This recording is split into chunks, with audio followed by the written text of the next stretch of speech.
kill me, but you will never destroy me. It takes strength to resist the dark side. Throughout heaven and earth, I alone am the honored one. Are you kidding? Why the hell should I wait for you? I know what it's like to try and rebuild a life. I had a bad day too, once. If you're having nightmares, then welcome to the club. My name's Subaru Natsuki, and I am the Knight of Amelia. Right now, all I can give you is just death. It wasn't for you in particular. You fought 100 men because it's not in your nature to run away.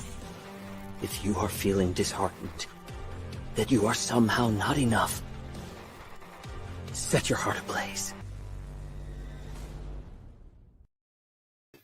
You know, one of the things I'm really looking forward to about Berserk doing like a full Blu-ray upscaling of the 1997 anime is the fact that that audio clip I got was from the Campfire of Dreams scene where where Guts is talking about leaving the Band of the Hawk.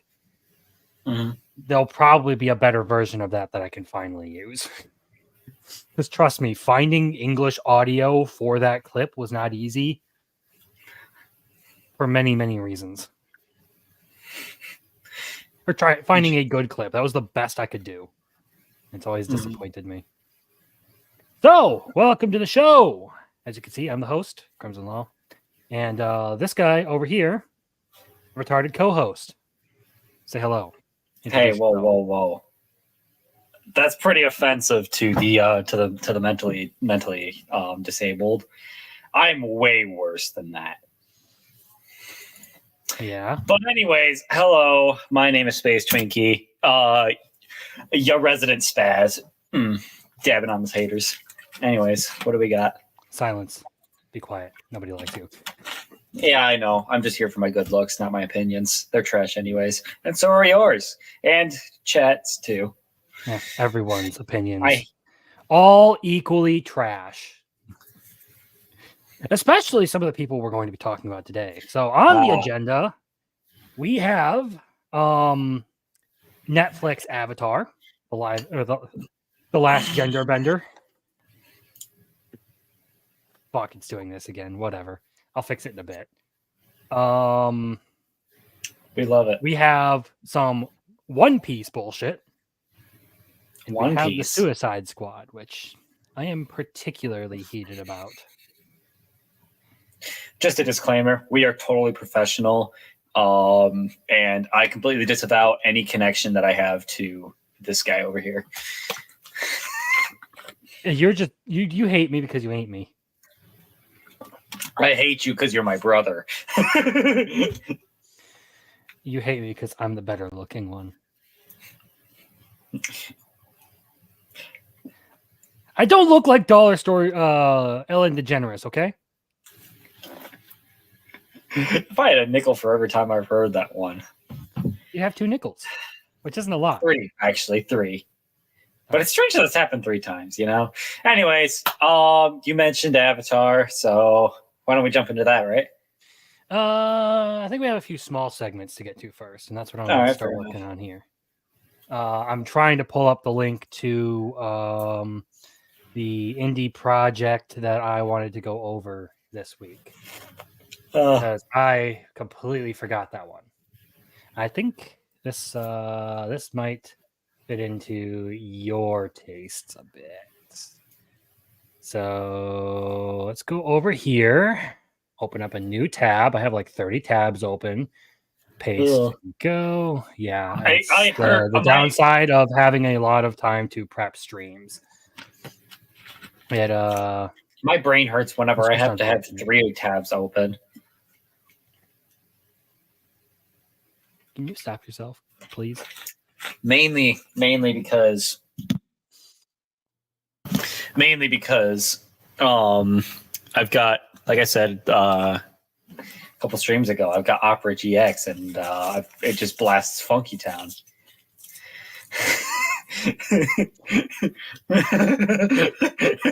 I'm sorry, what? Did I stutter? So let's get this one out of the way. So this week we have a comic series. I say series, but this is the first one.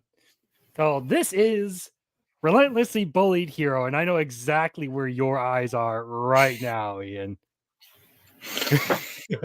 I will say nothing. After a bonding deal with a bored villainess, one hero goes on a crusade to revive his deteriorating city's soul. 52-page action comic in the form of Relentlessly Bullied Hero. So it's a small campaign. Obviously, the guy's not looking for a ton of money there, which this has only been live a couple of days. And he's already about halfway to his goal. It's kind of how these things go. The downside of trying to like crowd fund these indie comics is a lot of people tend to have small goals, you reach niche audiences. But basically, it is you have edgelord hero and a big titty goth villainess. And if I'm not mistaken, the he has a plot synopsis here somewhere. Comic manga inspired by My Hero Academia and other. So it's kind of like a darker rendition of My Hero Academia, which was like the vibes I got from when I was reading the synopsis. A good society is kept up by the strong pillars that uplift it. But when one crumbles, the rest often follow soon after. With the untimely passing of its star hero, a city finds itself infected with a moral decay after affecting both civilians and heroes alike. In its sickest moments, only one hero is willing to be what was lost. There's just one small issue. He's an edgelord. Just really quick right there. Mm-hmm. It talks about pillars that uphold society. I've got a real strong pillar right here.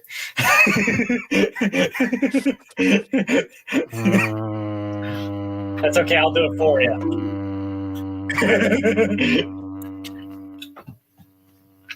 Silence, you glorified wad of trash, or I'll squash you like a roach! Anyway, for what I think move on. So meet the staunch agent of shadows, Zeal. Yes, it was a self-giving name. No. I like that, like right off the bat, they're just going with the whole like cringe edgelord thing, kind of like whatchamacallit.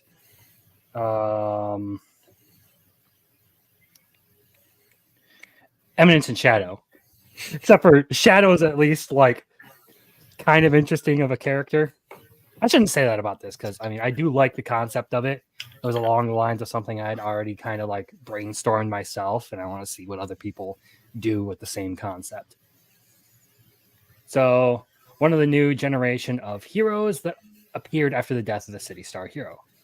Despite his intense personality, he'll dedicate his body to prop up society from collapse like any good hero should. And I do like the style of it. It seems like a cross between like manga and webcomics, pretty much. Stuff like webtoons, tappy toons, all that kind of stuff. Mm-hmm. Manhwa is generally what it is. But yeah, basically. Ooh. I'm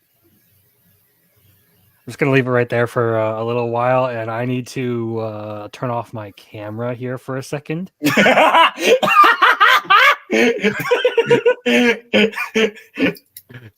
I'm kidding. Hi, JM. How you doing? We're being horny. To put bluntly, we're being horny. The cursed sorceress, cursed sorceress. Okay, that's something I didn't read. After a bonding deal, she now spends her time messing with this new oddball hero that piqued her in. I hate to break this to you, bud, but I don't think this is the right kind of piqued. The piqued you're looking for is PIQUED.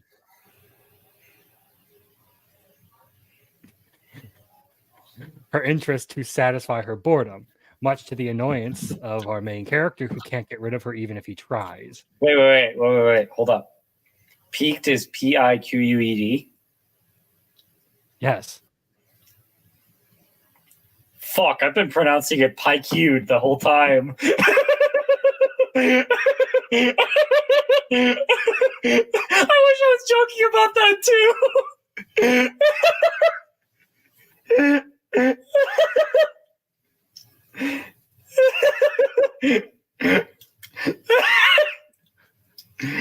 Please tell me you're not serious. I wish I wasn't.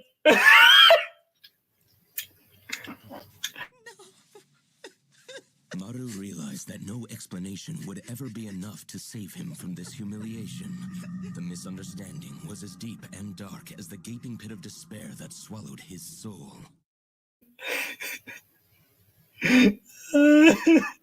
I am very, very, very disappointed in you. I hope you know that. Oh, trust me, I know. So basically, this seems like My Hero Academia, but imagine someone like Overhaul just fucks with Deku the whole time. I should say Overhaul with tits fucks with Deku the whole time. I was gonna say. But yeah, I have already backed this. I do like the concept of it, and it wasn't all that bad. I mean, it's generally on the pricier side for a 52-page graphic novel, so I can understand why perhaps it wouldn't garner the investment. But I do happen to know there are plenty of dudes out there who are into the whole goth thing, so. Just saying. You know who you are. I'm just saying, Rachel Roth. You know who you are.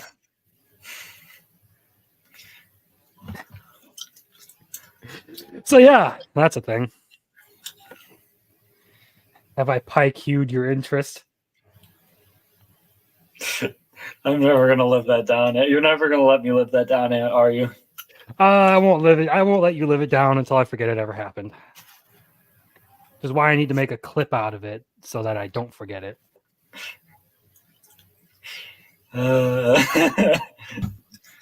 the fuck are Ronnie and Pilgrim when you need them?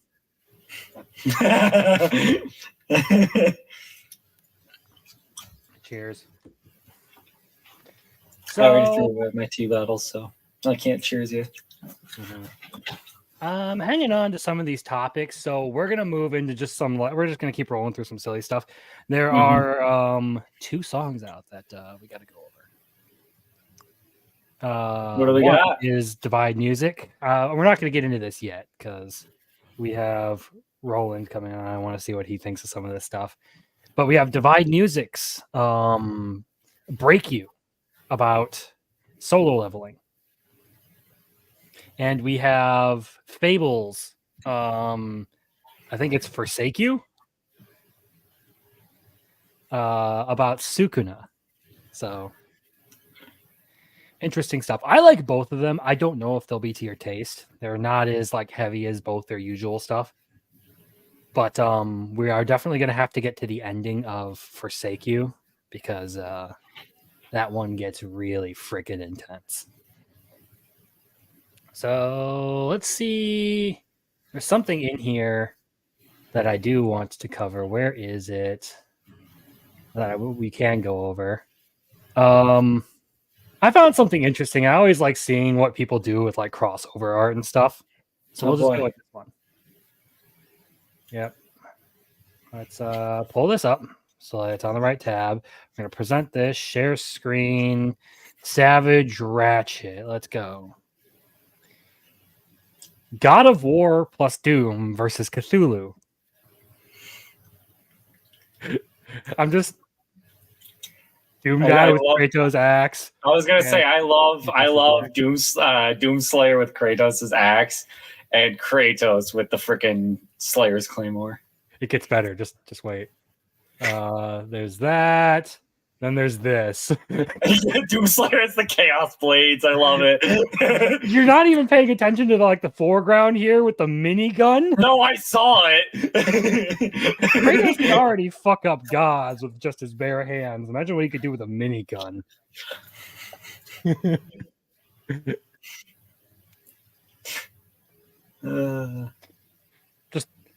Yeah, it's one of those silly things that I found. I thought I'd bring it up. I always like seeing it's those, a long.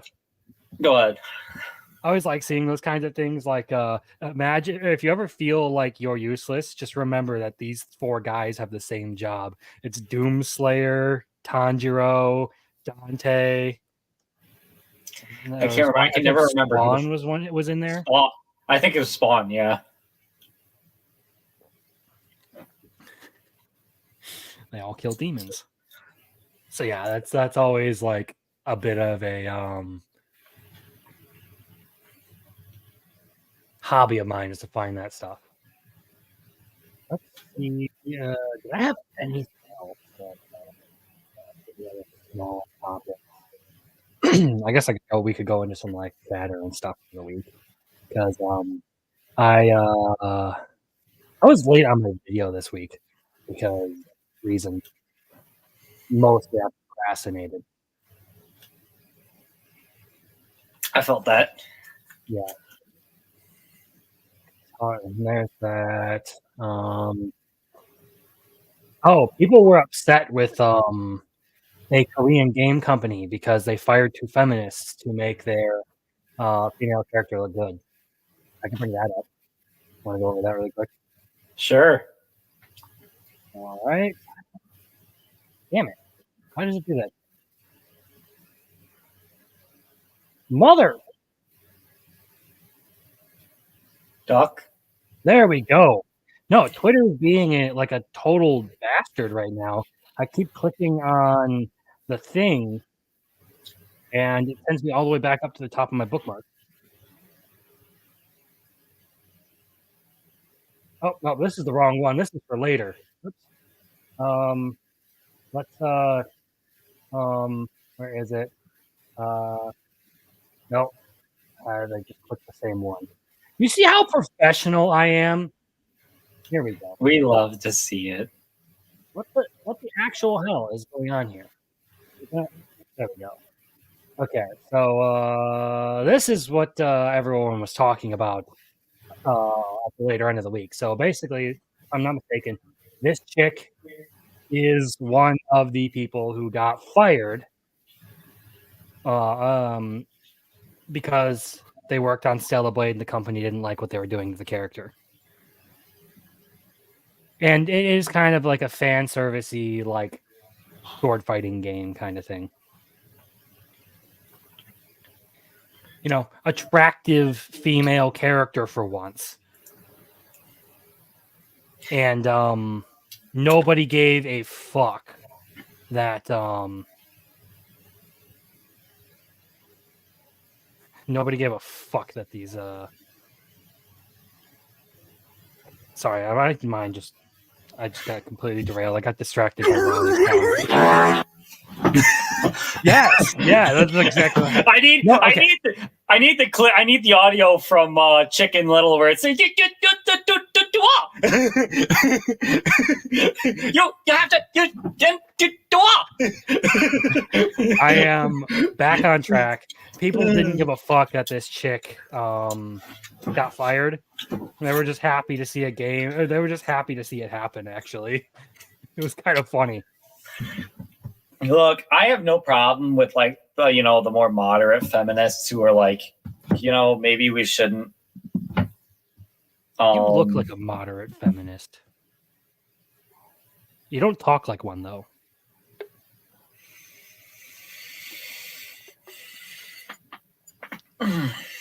Anyways, I forgot what I was saying. Something about moderate feminists. Yeah, you said you don't have a problem with moderate feminists. I'm guessing you were going to say that you don't like it when they start trying to like force all the shit into everything. My biggest problem is when they take like an actually attractive female character design and be like, oh, these beauty standards are unrealistic. No, you're just a fat pig who doesn't take care of herself. Just like me. Yeah, it sounds about right.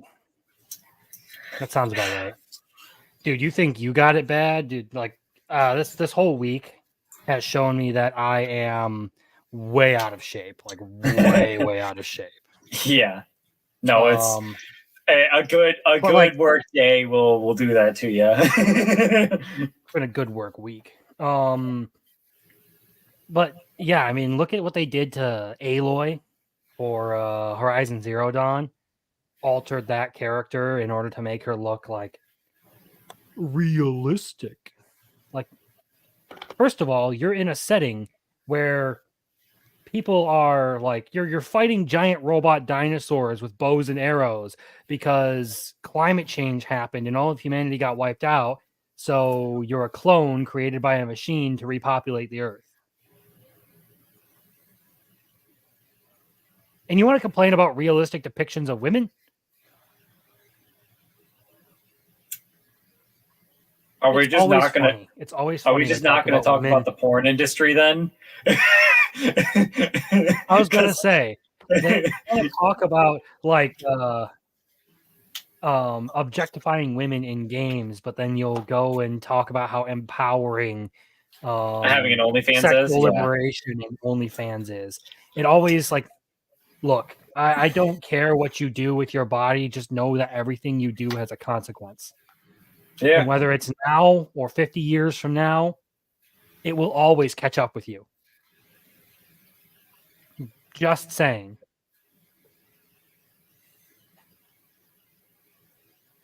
So yeah, it's like hilariously contradictory that you can hold those two positions to me. No, that's always made me laugh is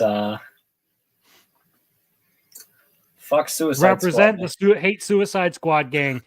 If you're still here, Roman, I saw a video talking about how the game was actually good. I could probably pull it out of my history and show it to you sometime. But yeah, he like completely brushes over why everyone's shitting on the game. You know, the broken release and all that. But you know what?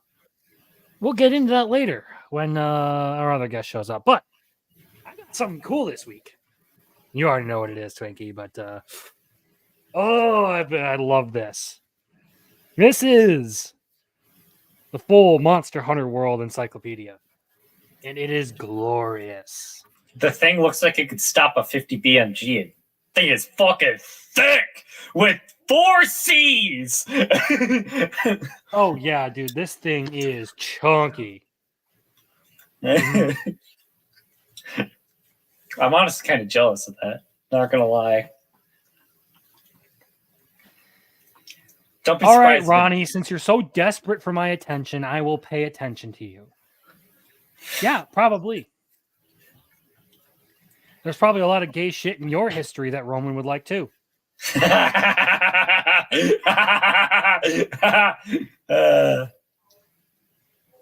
yeah, I mean, this thing is literally like the full like concept art and like detail and stuff of like all the like monsters, the endemic life, all that kind of stuff.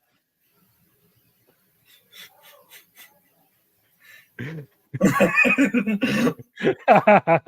know what we say to that, Ronnie? A double barrel.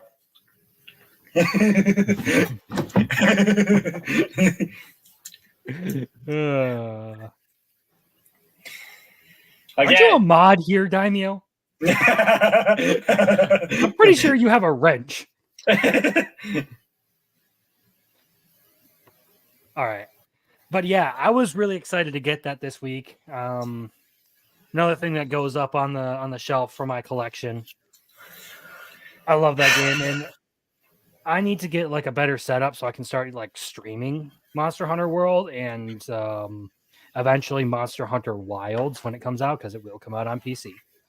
That is confirmed. And the only like streaming option I have right now, unless I get like a capture card, is to stream through PlayStation's built-in streaming software, and it only renders things up to 720p. It don't look too great. The glory of Monster Hunter World is that it's fucking beautiful. And I had to emphasize that F there for like 3 seconds, because it is just that incredibly beautiful. I do like it. I don't yeah. I do like the Monster Hunter World's environment. It's always looked nice to me.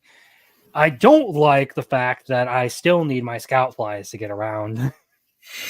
Like, I generally know the layout of things, but there's always that one passage in the middle of the map. I'm like, have I ever seen this before?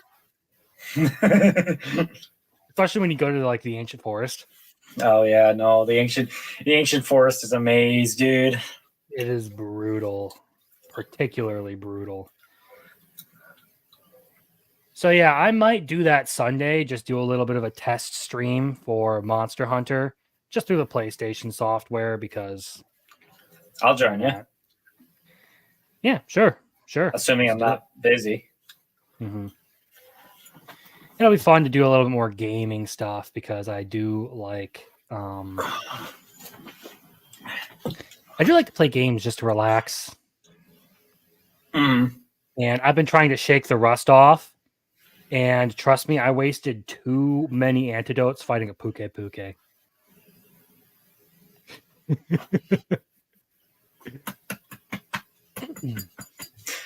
felt that in my soul. I never claimed to be good at games, okay? Actually, I did claim to be good at one game. That was Black Ops 2, because I legitimately was good at it. You were too good at it. Well, that's what happens when you make a video game your part-time job. I was like, what, 14 with nothing to do over summer?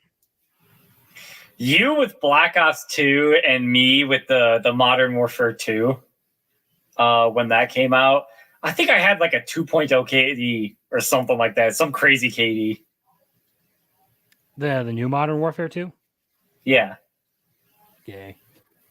Yeah, no, I wasted $70 on that shit. It was fun for a little while, and then I wasted. like... I think I bought the advanced version, so I wasted like $90 on that shit. Mm-hmm. It was fun, like I said, it was fun for a little while, but then once skill-based matchmaking set in, and everyone started like playing to like the absolute sweatiest metas they could, it was so freaking annoying. Like, I just want to run around with a bolt-action sniper that doesn't one-shot body shot and iron sights, and I want to have fun. Yeah, I want to goof off with some fun weapons. I want to like just do stupid shit and enjoy the game. Like, I'm going to sit there and true charge some giant-ass freaking Barrett that's charging right at me, even though I don't have to. No, it's super satisfying when you tackle through that kind of attack, though. I've been actually practicing blocking more with the greatsword. Yeah, there's some advantages to it. I know it degrades your sharpness, but there are actually some like advantages to just straight up blocking a shot. Only pussies block. Real men take it to the face. Ronnie, I hope you're here and that you clip that.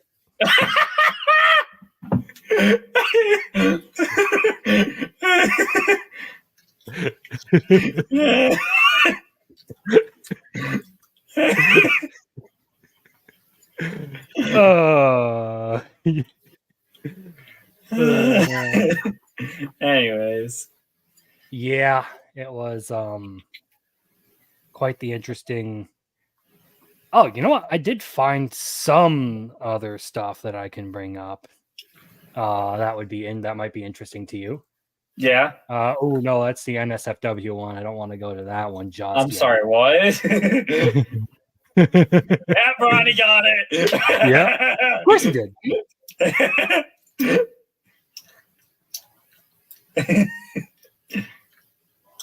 Which game you talking about? Suicide Squad or? I think that comment was made. That was way. Yeah, that was way long ago. For some reason, it jumped all the way to my chat jumped up to the top on Streamlabs here. It was. Let's go. Let's see. Share screen. How about a window? We'll go here and pull this up. Do you see this? I can't. Okay, where's the... That's a bit of a clearer. They actually have like full Monster Hunter figurines and stuff. Now, I even have I the know Azure I have one a here. habit. I know I have a habit of impulse buying stuff. I can show you another one. But I need the link to that. I can show you another one. This one's actually cheaper. Yeah, it's not 600 fucking bucks. Mm-hmm. But yeah, this site, great for getting figurines and stuff. Just don't scroll through a non-filter search because you will find some spicy stuff. He's pulling his cock out.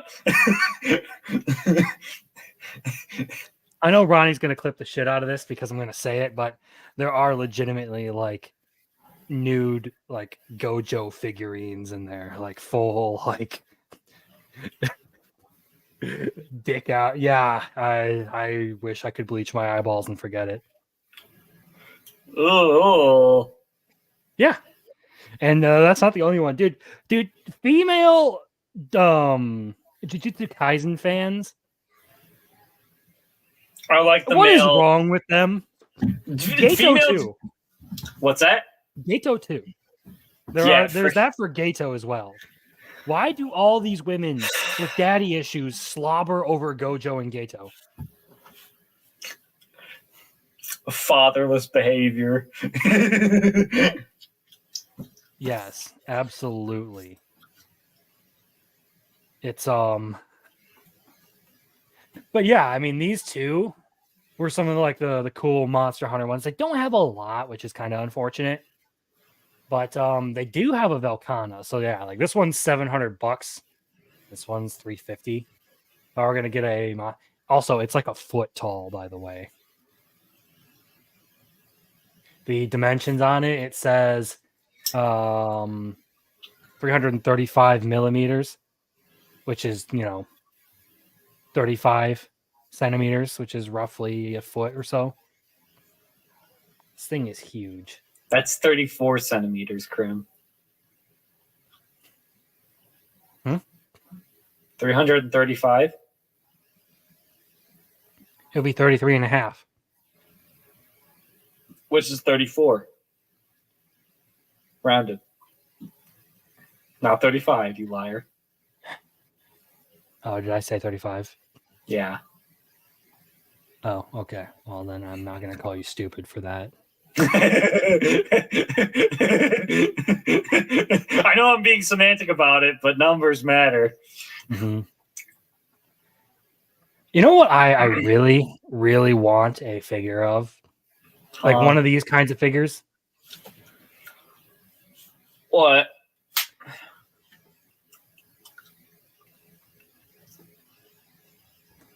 Oh my god, this is happening a lot lately. I might be going senile.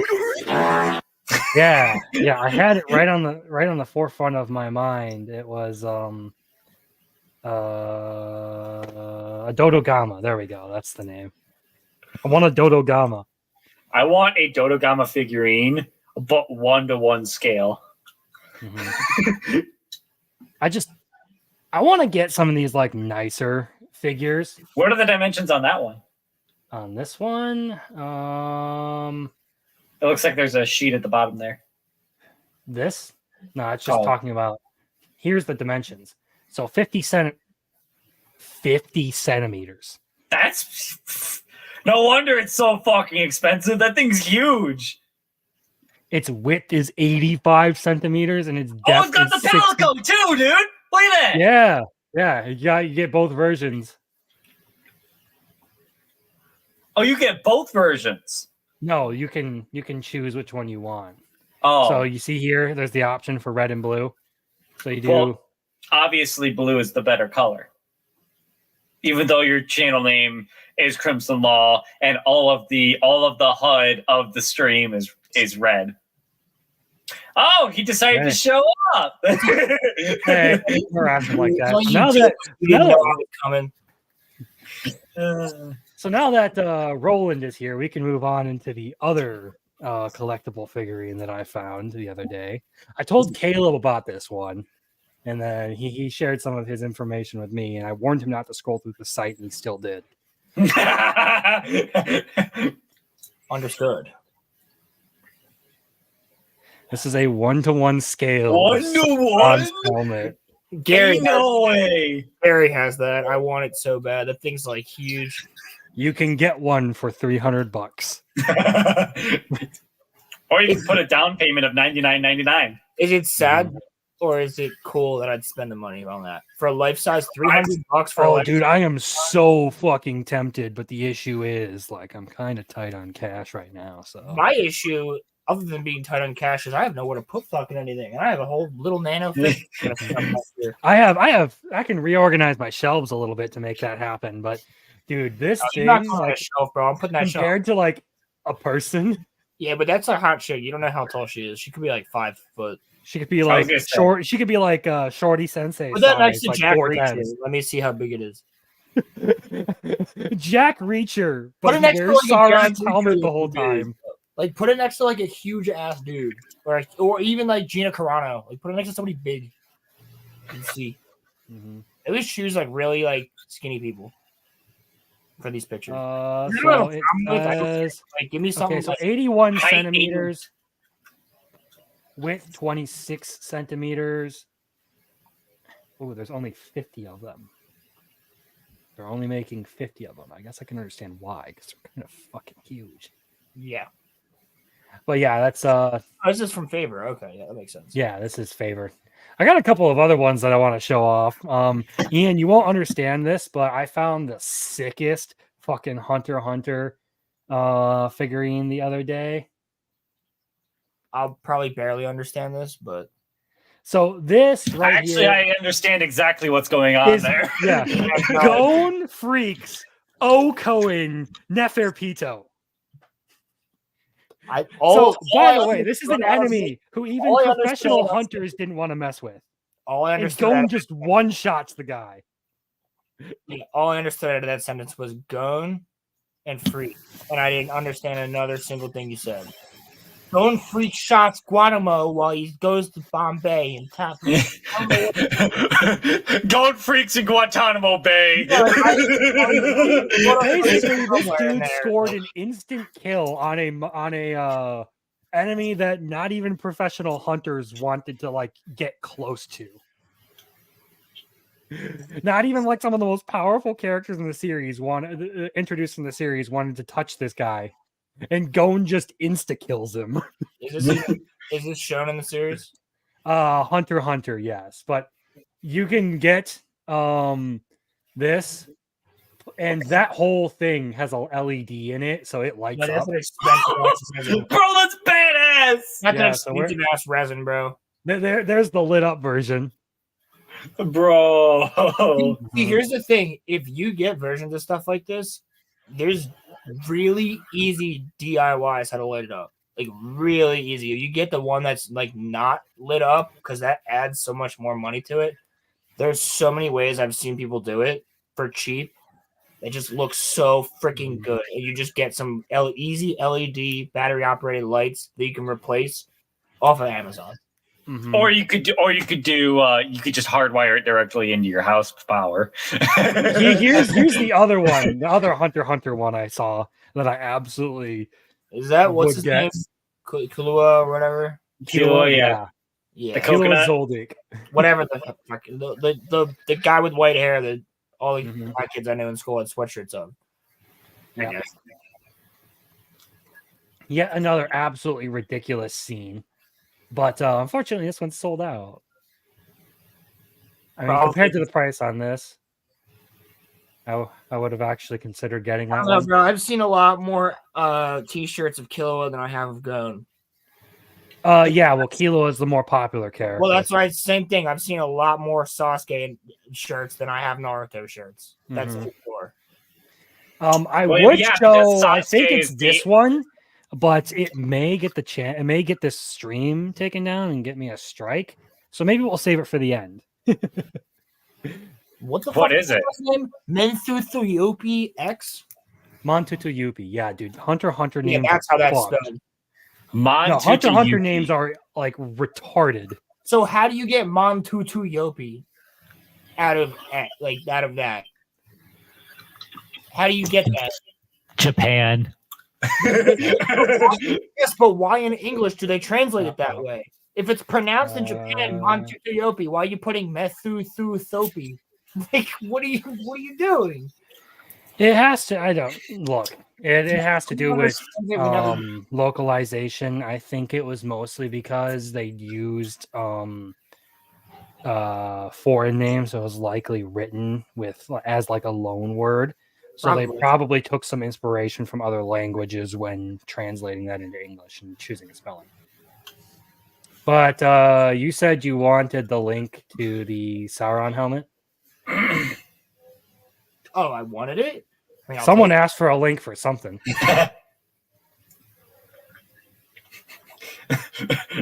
Krim, I think you might be going senile. I don't have to ask for the link for it, but I mean, I'll take it. Take a look at it. I'll place to put it though. I will post it in the private chat here. There you go. What about the getting yourself a 1-to-1? Maybe after a couple paychecks. Yeah. It's not so out. Yeah. Now that I will put that shit right here on my dresser, like literally right now. I'll just have that. I'll wake up for Sauron every morning and be like, "That's sick. Fuck yeah." I'll replace Sauron with where I have the life-size Gregory I bought before Mandalore went to shit. Yep. Oh, but I'm gonna sell that to some Disney fanboy for like so much. All right, so now that the retard Avengers are assembled, we can get into some of the big topics for the night. Hell yeah. Which is Suicide Squad and Avatar: The Last Airbender. Yeah, two things that I want to talk about. The last gender bender. Dude, I haven't found anything new about that. Hold on. I'm surprised they haven't gone for that yet. Did you see that quote? Which quote? I mean, I have a lot of stuff to. It's time to start bending the rules of Avatar. One of the showrunners said it's time to start bending the rules. I have like the big interview article. Like, oh, fuck you! Like it was in Damian's last video. It was like either the interviewer or somebody said, was it with the IGN interview? Yeah, where he said, "How do we start bending the rules?" I'm like, "You're gay." That's just, was it? That's just, this IGN article? You're lame. Yeah, he's lame and gay. So just right off the bat, I think this is very, very concerning right here. That's exactly what. See, dude, so many times that I watched Damian's and Kayla's video, I wanted to be able to speak up because, like, that's why I commented, because this is just like, I couldn't say it better than they did. Honestly, that this is covering up the fact that they're saying, yeah, I'm changing everything. Mm-hmm. Like, this right here is pretty much like telling towards their mentality of how they're treating the show. This is a remix, not a cover. They're going into this like with the mentality that they need to improve on it. And they say as much later in the series. You don't. There's nothing to improve because, on. Or later in the article, not in the series. So, yeah, Albert Kim and Jabbar Raisani tell us about everything they can, or tell us just about everything they can about their upcoming remix. So all I gotta say about that is, hold up, scroll up a little bit. Why does Aang look like he's 5 and Sokka look like he's 25? I mean, that's always been like the kind of like the dynamic between them. Aang has always looked younger. Sokka has always looked a little bit more mature. I kind of always thought that Sokka was older than he actually is in the show because he's 15, but I always thought he was like 17. I always thought Aang was like 13, but Aang's like 12. Yeah, Aang's like, he's not even like, he's still technically a preteen. Yeah, he's 112, but he's 12. Mm-hmm. So like, I mean, Qatar is like 13 or 14. So I always thought that Sokka was like 16, 17, like the same age as Zuko, but then I realized Zuko is the oldest. He's 17. So by the end of the show, because by the end of the show, Sokka's 16. So yeah, and Toph is the same age as Aang. Yes. But to that point, not on with the fuck you with the remix, like with the remix and the cover thing. I know a certain YouTuber who's about to hit 1 million subscribers with a lot of covers on there that do really well. Mm-hmm. He's gay, but his name's Dan Vask. Yeah, well, if you want to see someone who's not gay, wear a wig and sing Bon Jovi, get him to 1 million. Yeah, exactly. Get him to 1 million. Anyway, back to the article. Still, I'm just saying covers work. People love them. Yes. That's my point. Like, if you cover this, Lord of the Rings is a cover. Not everything's correct, but it's a cover. Yeah. It's not a remix. Yeah. So, like, that's the thing about a lot of covers. People, when people cover it, they do add their own elements to it. Yes. So, like, I've listened to a lot of covers of Attack on Titan music, and not all of it is like perfectly the same, but it still sounds very, very identical to the original. Bro, the Tokyo Ghoul Unraveled piano cover. Mm-hmm. So banging, dude. This chick is just killing it on the piano, like just adding stuff in, but it's still like the Anyway, I want to get back to Avatar. We're kind of like derailing again. So yeah, no. I just wanted to. There are a few modern properties that feel more sacred than Avatar: The Last Airbender. Yeah, that's true because you've killed most of the ones that were. Yeah, very true. So when Netflix announced all the way back in 2018 that it was working on a live-action adaptation of the beloved Nickelodeon series, the anticipation and anxiety from fans was immense. How do you improve upon what many feel is perfection? So my first question is, why do you feel the need to improve on it? I've already asked this, but it's like the idea of needing to improve upon something that was already really freaking good. All you needed to do was just adapt it into a new form that may appeal to people a little bit more. So like one of the big differences between me and Caleb is I love animated stuff and like cartoons and stuff. He doesn't care for animation whatsoever. Yeah, for the most part. But we both like Avatar: The Last Airbender. Proof of concept right there. There are two different groups of people you can appeal to by making this live action Avatar: The Last Airbender. And absolutely, sure, there would be some things you need to change in a live action adaptation versus the cartoon. Because, I mean, like I've said in other people's streams, there are certain whimsical elements to the way they did the cartoon that just wouldn't translate well into live action. Yeah, like I'm specifically thinking when you say that, one thing that comes to mind is that music that's like and it's like goofy ass Momo doing something for like that's gonna translate weird into live action. It's just a simple little goofy scene with the music. More so like the comedy aspect, like the overreaction to certain things, like facial expressions. There are certain things you can easily get away with in a cartoon, like expressions and stuff, that come off as overacting in a live action. But what about like when Aang's like showing the Kyoshi kids like the ball, and he's just like that's gonna look goofy. Like in live action, it's not so much in animation.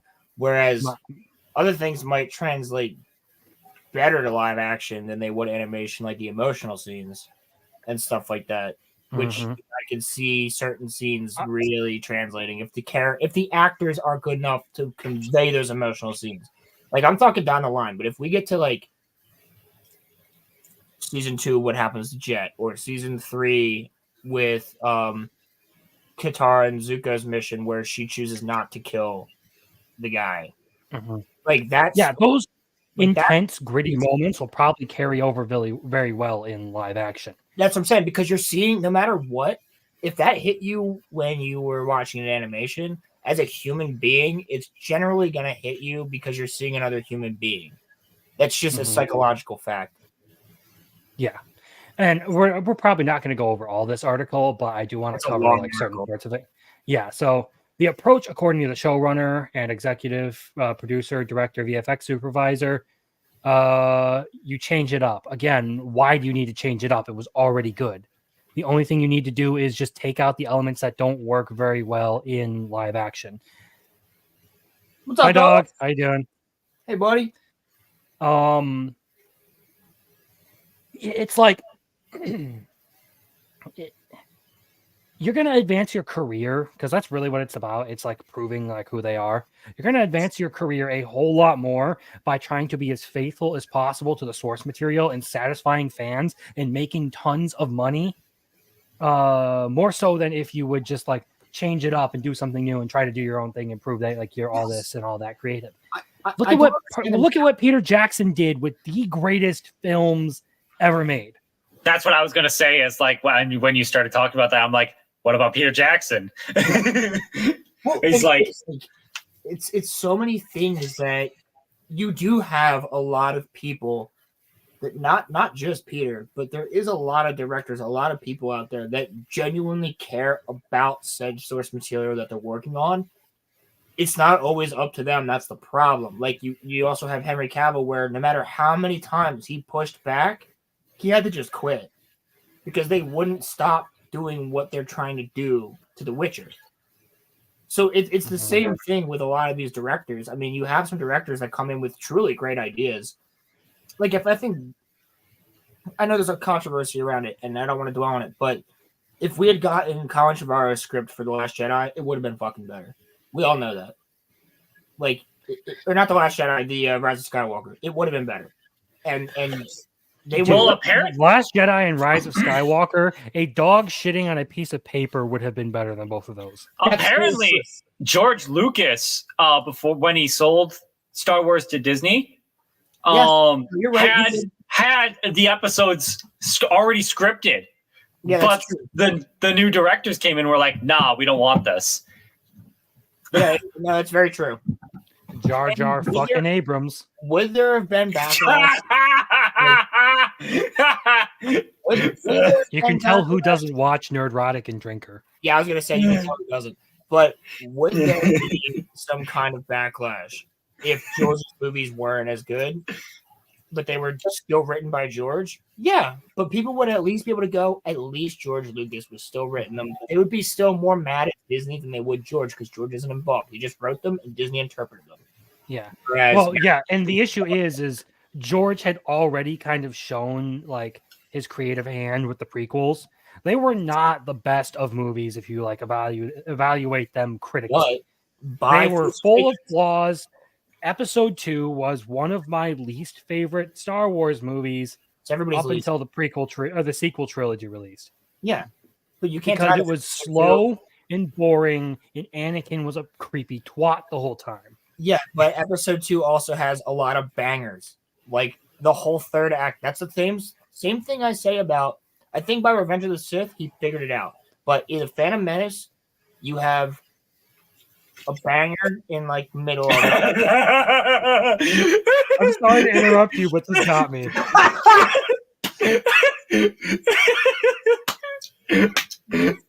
I fucking love you, dog. But yeah, like this again. It's like I get what you're saying with like the prequel stuff and all that. But same thing, but you don't have to like. Here's another thing. I think because the creators left so early, right? So the creators originally in 2018, when the show's being developed, wanted nothing to do with it. Then they came in 2019 and 2020. And by the end of 2020, they were out, or like 2022 or 2021 or something like that. They were out. They were done, and they were like, "We're not doing this," because they were butting heads too much. Mm-hmm. And I think one of the first things that probably screwed with them is the very first episode. And I'm just saying, I don't think they're gonna have Katara use her waterbending to knock Aang out of the iceberg because Sokka's being sexist the same way that it happened. It's not gonna happen. They're not gonna do that. Mm-hmm. And that completely destroys Sokka's arc. Completely destroys his arc of a character. Sokka's whole character arc is learning, Ahsoka's whole character arc is learning how to temper that misogyny, pretty much. Well, it's not just that. It's his whole arc is humility. Yeah, like, he learns. Like he drops the arrogance. He finally grows up. He actually becomes a warrior at that point. Before he was just a boy shouting. But I do want to move on with the article because this line right here, the explain how they've kept a lot of the foundation of the original, but are putting their own spin on it. Again, it's continuing the trend of, well, we want to use the IP, but we want to change it to make it our work. They want to attach their name to it. Every one of these lines that you're pointing out is just it makes the roof of my mouth itch more and more. And at this point, only a shotgun can scratch it. So there was one other line in here that I thought was absolutely freaking hilarious, and it's one of these guys' sons apparently wasn't a huge fan of the idea of adapting it. So I'll have to find it here, but like so yeah, okay. So here it is. It was my daughter's favorite show growing up. So I used to come home and find her sitting by herself. Maybe this isn't the right one. Whoops. This is what I was looking for, I think. Yeah, I don't think you should do. I don't know if you should do that. So, well, it was fun. So I'm sure you get a ton of cool points as a dad for doing this show. This now. Well, it was funny. When I brought up the subject of doing the live action version of it, my daughter was very excited. My son, who was also a huge fan, was like, I don't know if you should do that. Because he is in the contingent of fans that think you cannot improve upon the original. Because there's nothing fucking wrong with the original. Your and you don't need son's to. right. So did Jeff Bezos' son. He literally did an interview where he says, my son told me, Dad, don't fuck up Rings of Power. And what happened? Learn from this, Mr. Kim. Learn from your kids. Yeah. So it sounds like the son was like a legit fan who understood like all the nuance. What could possibly go wrong with this? Yes. He probably grew up with it the same way that we did. He's probably our age. Likely. Yeah. I wouldn't put it past it. I mean, if he's saying that these kids were watching it growing up, they probably are our age. Yeah, and quite frankly, the son's probably watching Drinker and Gary and all that shit. If he's talking like this, saying, Dad, I don't think you should make a live action. But then again, he might just be an anime fan too, and he's watched a ton of, not saying Avatar's an anime, I'm not starting that argument, but I'm saying he might just be a fan of anime and seen all of the live actions that got screwed up over the years. And his son's probably like, Dad, don't do this, because you might have the same exact problem that I had, like that I've had with all the stuff that I love, and now my own father's gonna make something that I fucking hate. I would tell my dad that straight up. I'd be like, dude, if you fuck this up, we're gonna have a problem for life, like straight up. So meet me at the parking lot out over by Waffle House. Yeah, we're gonna throw hands. Over him fucking up Avatar. Yeah, so here again, he's going back to the remix, not a cover. So I've used the term that this is a remix, not a cover, in that you've got to hit a lot of familiar notes, but you can't forget that this is supposed to be a new song. Not familiar. You have to see. The hilarious thing about remixes is all they really do generally is make shittier versions of the good original song. All they genuinely do is just add dubstep to the background. Yeah. Avatar with dubstep music. Secret tunnel dubstep. You're like, I swear to God. I swear to God, guys, we're making a remix of Avatar, and it's literally just Avatar, but it's all the music remix. It's like secret, and it's just like it's crazy shit. Like instead of using the torches that have the glow sticks, they're just like right down the friggin' thing. I need secret tunnel dubstep now. I want to hear that. So obviously, there are story points and characters that you have to do fairly faithfully. Okay, you understand that part. Oops, I just fucked up my second screen here. I accidentally pressed the wrong button. But I can still see it here. So, yeah, if I can. From the original. Yeah, so like I was saying, obviously you understand that. The issue is you start making these tiny little changes, like Sokka is less sexist. Katara is going to have a different arc. Aang's not going to be taking these detours. Now you've started to change. They may seem insignificant, but these are huge details for their whole character arcs. Like we've touched on with Sokka, the whole point is that he gets his ass kicked by the Kyoshi warriors and realizes, wait, I've never actually done much fighting. Maybe I'm not a warrior, and maybe I need to fix that. So the one thing with Sokka that I haven't heard anybody touch on is that I left a comment about this on a video. I think it might have been Daimyo's, but so with Sokka, he becomes. It's not that it's sexism in my mind, right? It technically is on the front, but it's not that it's sexism. That's why he's acting that way. It's because he's the only mature man in the entire village, and because he wasn't there. This is something that he brings up to Zuko when they're going to the Boiling Rock. When he says, I wasn't there to protect my mom. Like, Katara was there by herself. She could have died too. My mom died because I wasn't there. And my dad was fighting, and I couldn't help him either.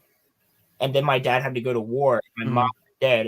And Katara is the one who took up the mantle to take care of us. So what he's thinking in his head is, I need to be the man. I need to be the warrior. I need to be the badass. You're the woman. Do the woman. And that it twisted into being it comes from a genuinely good place. He wants to protect his sister and his tribe. He wants to keep people safe, and he sees it as his duty to be the front line in protecting them. And the warrior. But how it comes off is incredibly sexist, especially when he starts making fun of the Kyoshi warriors. But that's not what it is, though. That's not what it is, though. It's more so him going well, I have to be the strongest, because if I'm not the strongest, then everybody at my home is dead. If I'm not the strong, I need to be the man. I need to be the biggest one here. I need to constantly protect every woman in this area. No, like I was saying, he sees himself as the front line of, protecting his tribe in that sense. And you see that with the way he seeing the Fire Nation approach, he does all the prep work and stuff and gets ready for a fight alone, even. That's a freaking 15-year-old. Yeah. So even as cringy as he can be and as bigoted, I guess, as he comes off as at times, it's not it's coming out of a place of he hates women. No, not at all. He sees himself as someone who needs to protect. Yes, and that is his big character flaw is he has a skewed vision of what he's supposed to be. And once he gets his ass kicked by the Kyoshi warriors and realizes that something isn't right, that's when his whole character arc starts, and he starts becoming a more he starts becoming a proper warrior. Well, it's between that, the map to his dad, where he starts becoming a map reader, and all this other stuff, that he's the intellectual one. His sword training in the Fire Nation. Yeah, he does all this crazy stuff to become the warrior that he thought he was in the first episode of season 1. And that's his arc. And not only that, but I'm sorry, when you're and Caleb brought this up, but I'm also bringing up a different point to it, which was, if that's your sister, bro, you guys are brothers, so you probably got in fights back in the day, I'm sure, right? Because I got in fights with my cousins all the time. The only time we've ever gotten into something like that, I pushed him. Yeah, I literally grabbed him by the throat and threw him against the wall. I was 3 seconds away from just pulling him back and slamming his head into the drywall. Well, that's what I'm saying. But never got into any huge physical fights. Yeah, siblings fight, and I don't even mean physically. I just mean siblings fight in general. I fought with my cousins all the time, not physically, but verbally all the fucking time. And even my little cousins, and because a lot of them are girls, so I'm 5 years older than them, and they're all bitching at me, and I'm like, yeah, all right, chill. I'm not dealing with your shit. But that's the same thing. It's Sokka is dealing with his sister, and he's okay. You're the only grown man living in a city of women. How many? just imagine. And my point being is that you're tasked with protection, you're tasked with being the front line of defense in the military, while all of them are taking care of everything else. And obviously that's stressful for him. Like, how many times did he say in the first episode, like, the wall is falling down? What the hell? Like, you know what I mean? Like, that's he's acting like, and all he's tasked with is 6-year-old kids that are supposed to like fight with him for some reason. So like, yeah, like, dude, you're gonna be a little bit jaded as a 15-year-old who's tasked with all of this stuff. And in your mind as a child, right? Because all the women are doing everything for you. So you're just assuming as a child, because a 15-year-old's a child, but they're not doing anything. I'm doing all the work. I'm the guy who's doing everything, getting everything done. And like, obviously, as a kid, I mean, think about it. We thought girls were gross when we were like in 10th grade or like a 10-year-old. You know what I mean? You'd be like, girls are nasty. And then like you get into like, ew, cuties. Yeah, so it's kind of the same aspect. So, yeah. So moving along with the discussion, because Sokka has been like the biggest focus of this. This line here again, this is like another major red flag where we can take the story into the new directions that still feel true to the spirit of the original. Where can we take? No. No, just no. Yeah, so basically it's asking a question like, where can we take the story in new directions? The issue is, once you start adding new material, like, you don't understand the butterfly effect of writing. If you've ever written anything, you understand that if you change some insignificant little detail at the beginning of your novel, it can butterfly into something completely different at the end of the story. So, like, I do writing myself. I'm on a third draft of a book right now, and I made certain revisions that like completely altered the way things have to play out.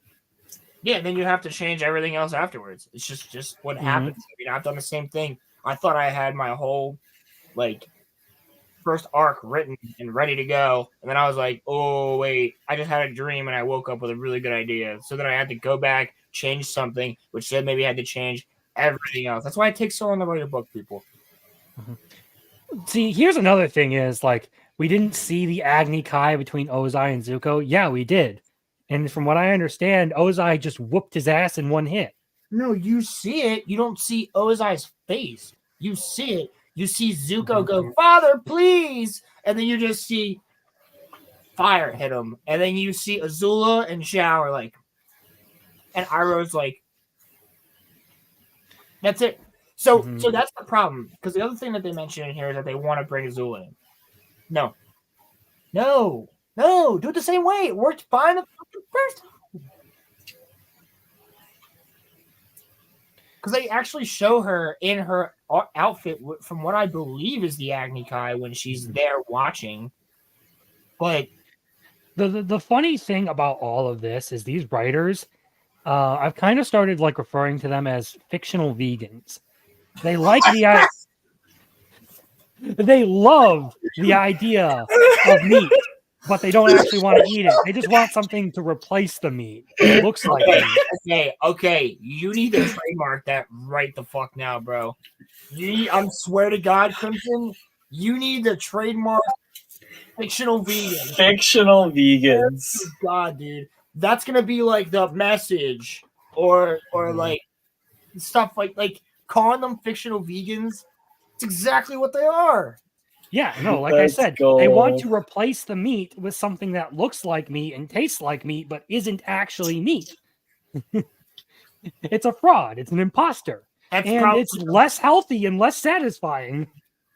Yeah, that's actually probably the best thing I've ever heard about how to describe this. I seriously, like, that is a perfect description. Fictional vegans. That's amazing. You got to make that a thing, dude. Maybe I will. Maybe I'll keep that one in mind. It's been something I've been tossing around a lot in my head lately. Like, I've been like sitting here like, there's kind of some similarity here. So yeah, another thing it's getting here. you saw in every episode. Every episode ended with that, so it's something that stuck with everyone. But also,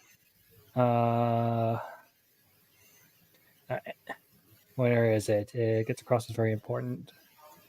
As a very important character point, which is that despite everything and all the burdens he's facing, Aang is just a kid. He's a goofy 12-year-old kid, and he's having fun, and he's a big old goofball. And we wanted to make sure that he showed that because that's an important. That's as important to the story as the action and epic fantasy and all. So, wasn't there a point at which they said they wanted Aang to take less detours in the story? Yes. So, but as we find out in the episode titled "The Storm," which I believe is episode 7 or 8 of season 1, that's where Sokka goes out to go fishing with the angry old man. He's like, "You're the Avatar? Well, you'll abandon the world. You're a piece of shit." And like Aang gets all upset, and then we get Aang's entire backstory, and you see that yes, he was a goofy kid, but he has been masking all of his trauma behind being a goofy kid up to that point. He's terrified of the responsibility that is being the Avatar. Exactly. And we know like, we're going to have to get the Storm episode. All of a sudden, like a 12-year-old kid presented with, hey, you're the savior of the world, and you got to bring peace to everything. Figure it the fuck out. Yeah, that's gonna be a lot of weight on his shoulders, and that's why he likes to take all these detours. And you learn a lot about his character through these detours because you start to see like he's kind of running away from the reality of it all. Bro, it's gonna be really sad in live action when he's flying around Ba Sing Se with Appa's hair, trying to find Appa. Yeah, you didn't need to hit me with that one. And he's like, "I miss you, buddy." It's gonna be like, dude, if they don't do Leaves from the Vine, I'm gonna be so mad. I'll be so mad. If they don't do Iroh's story or Ba Sing Se, I'll cancel the show. I'll cancel Netflix. That won't be until season 2, but like you have to do that episode. You can't not do that. Like Tales of Ba Sing Se is one of the best episodes, and Zuko alone. You have to do Zuko alone. Zuko alone slaps. It's the only episode that Team Avatar's not in of the entire show. Yeah. That's the one where Zuko ends up with like the farmers. Oh yeah, and like he like at the end he saves everyone, and the Earthbender fire soldiers or the Earthbender soldiers are like being assholes to the town and taking their money and taking their shit. And then Zuko finally whips out the firebending, and everybody's terrified of him. And he's like, "I'm Prince Zuko of the Fire Nation, son of the Fire Lord." And everybody's like, "Oh shit!" And everybody he just saved is like, "We hate you, get out of here!" Blah, blah. Mm-hmm. Like that's a really good episode, man. Yeah, it is. It's kind of like touches on like the effects of war and all that, and like everything that's going on. It puts a really good spin on it because you're watching Zuko, who was like initially a villain in the series. You start to realize like his own path in all of this. So yeah, I'm just imagining that this article is going to continue like on like, yeah, we're mostly faithful to it, but we want to make these changes. Can you just scroll down a little bit farther to one of those headlines?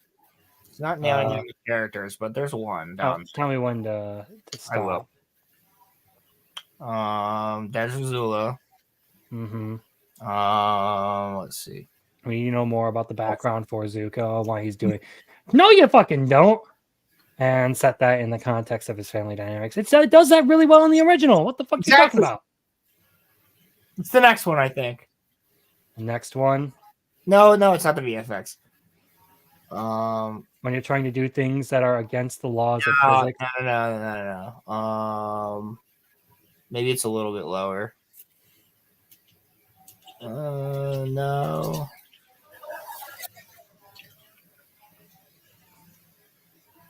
No, not that. It's maybe it's the last one. It's some bending the rules.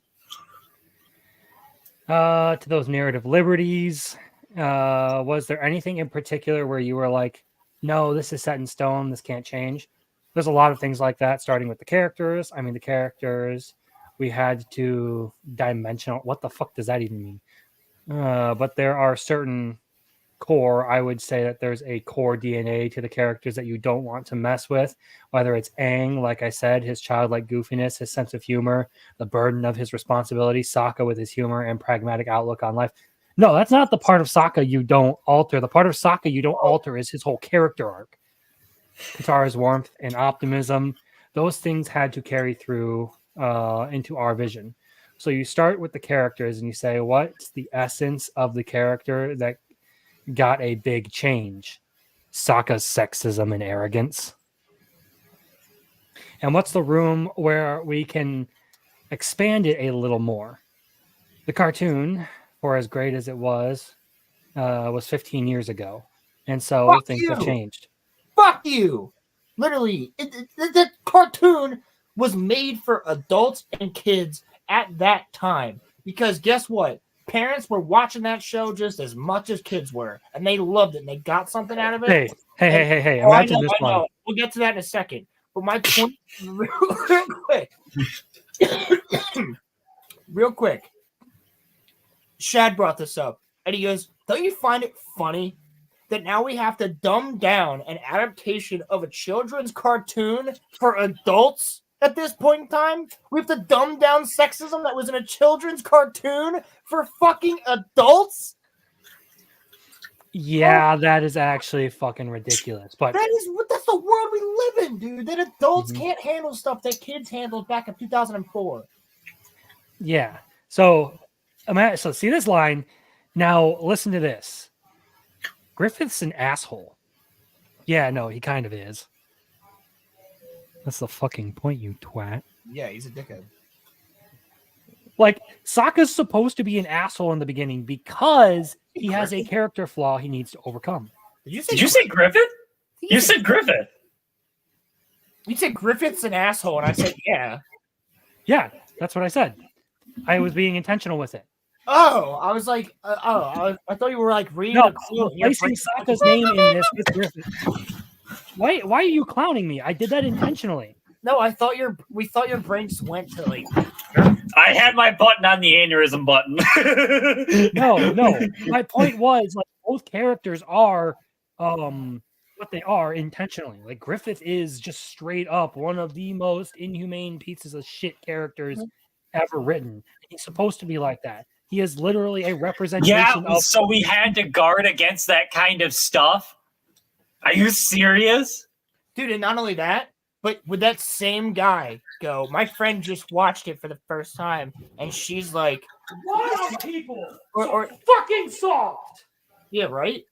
And imagine, right? Imagine that.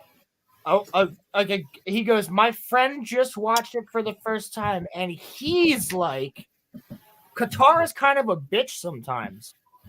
What would the answer be? Because she is, bro. She's a bitch. Especially in 2 and 3. Especially to Toph. Dude, she's a bitch. Yeah. And she's a bitch. The thing is like, dude, that a lot of the stuff that they would say is like woke or feminist or all of that comes with a healthy dose of every character being like really flawed. Because guess what? They're not adults. They're fucking children who are flawed. And adults are flawed too. But children are emotional, especially teenagers, and they're flawed more than most. Especially women. I'm not going to disagree with you because I dated quite a few of them. Especially in their. Trust me. But I wasn't any less flawed than they were, just in different ways. But what I'm saying is, like, Sokka's flawed. Toph is flawed. Kramer, is your camera frozen? Yeah, it's frozen. I think he died. Am I back? I think I'm back. Oh, there we go. He's back. It froze. Yeah, no, it froze. The internet just decided. It fucking froze on your face going.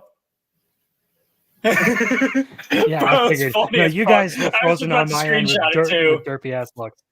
Yeah, so the internet just decided it was going to take a fat steaming dump on my stream. Nice. Which yeah, fuck Comcast for being the only available thing in our area. Anyway, Yeah, I think we've gotten into like the whole Avatar thing enough for now. So I'm going to put this article down, and we'll just kind of wrap this up. Like they're taking a lot of this stuff, like you said. I think this is a really good point. Something I hadn't even considered. That like we're dumbing all this stuff down for adults when kids handled this, and like it became one of the greatest things that they had ever experienced. Yeah. The reason Atla is around is because it was written so well. They take all of this stuff, like a character who would like today be like, people would contend like, well, is she woke with Katara? And they made her incredibly flawed and have to overcome a lot of things. That's how you do like a strong female protagonist, so to speak. Yeah. Katara and Toph both. $5 says that they're going to make Toph trans. I don't know. At that point, I legitimately will start calling it Avatar, the last gender bender. They already but I know there was one person who was really excited about some of the changes they were making, and he is going to make a surprise appearance on the channel now. I cannot wait to watch the genocide of the Airbenders.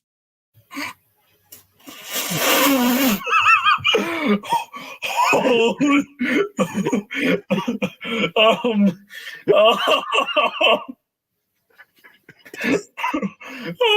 my god! I have plans for that clip, by the way.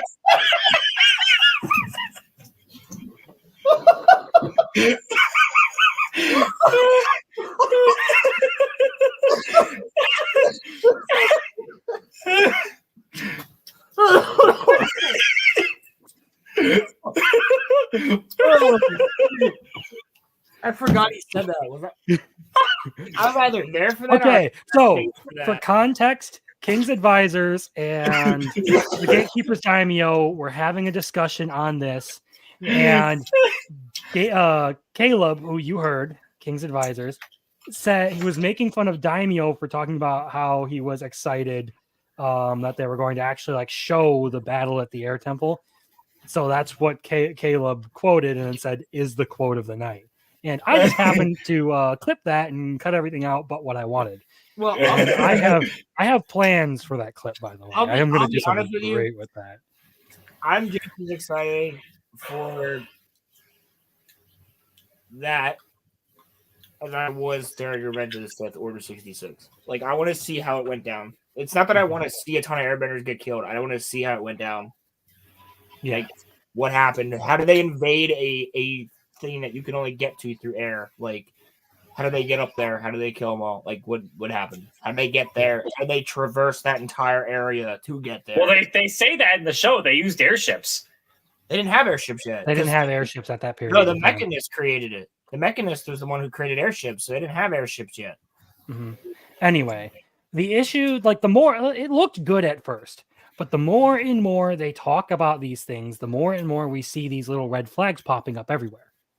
And now we don't have like anything other than their word to go off of, and they could just be huffing their own farts and talking out of their ass. And it could all equate to bunk, and we could see something really good like One Piece. However, I think One Piece was more of a fluke than anything. Because the big issue with this is they don't have the original creators on anymore. Yeah. Well, one thing I do have to say about that. You want an invite, Damien? I'm sure Clemson will send you. But the one thing I have to say about that, and Daimyo, I think either Daimyo or Caleb had brought this up, is that I think it was Daimyo that the House of the Dragon cast said all this woke stuff before the show came out, and it was amazing. Mm-hmm. So, but here's the other thing: the One Piece cast didn't say a single woke thing, and that show was amazing. So, yes, who knows? Honestly, some of these actors I was going to say. The thing about one sec here. Daimyo, if you want to come on, I can send you the link if you're really interested. The thing is that it's not the actors that write the series; it's the writers themselves. So how woke the series is up to the writers. Well, even some of the writers for House of the Dragon had made some pretty woke quotes. about it. Like, oh, we have a woman-centric show, and it's like, yeah, but you have the women doing way worse things than the men do sometimes. Like, so it's not making like women look better or anything like that. It's just, yes, it is a woman-centric for sure, but the women are the worst people on the show. Like, they're not people you want to be friends with. I mean, and then the guy. This is supposed to make me less sexist? No, it's making me more sexist. The one that I liked the most was Lena, and she's dead. So, like, because Lena actually cared about the Valerians. So, it's funny that they can't like handle nuance in character. To me, like they want to talk about like,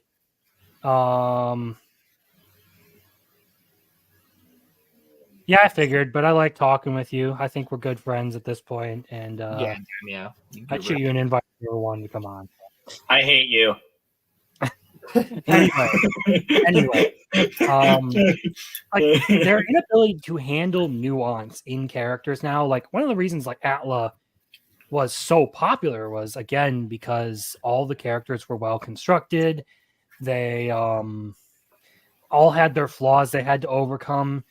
And it wasn't just like one-sided. Like if Sokka would do something that was wrong, he would get called out on it. If Katara did something that was wrong, she would get called out on it. Everyone, that's like the big thing about good character construction is giving your heroes a very blatant, obvious flaw to overcome, which I will kind of tie this into another piece of fiction, is why I think Dalen Namarin from Shadow of the Conqueror is actually a really good character, because it takes the premise of like, what if you took the most evil, horrible person in the world and made him go through like a whole change of heart, like repentance arc. I haven't read Shadow of the Conqueror yet. Highly recommend it. It's really good. A lot of people who hate Shad will say he can't write, can't do anything about that, but I think it is one of the... too. So, Ooh, actually, there is a Rippa thing that we're going to go over. We could take a break. Did you watch the panel today? I didn't watch the panel, but I saw their announcement, which is what I'm going to get to. I thought as soon as I watched it on my break, and as soon as I saw the announcement, I was like, Crimson's going to be excited for this one.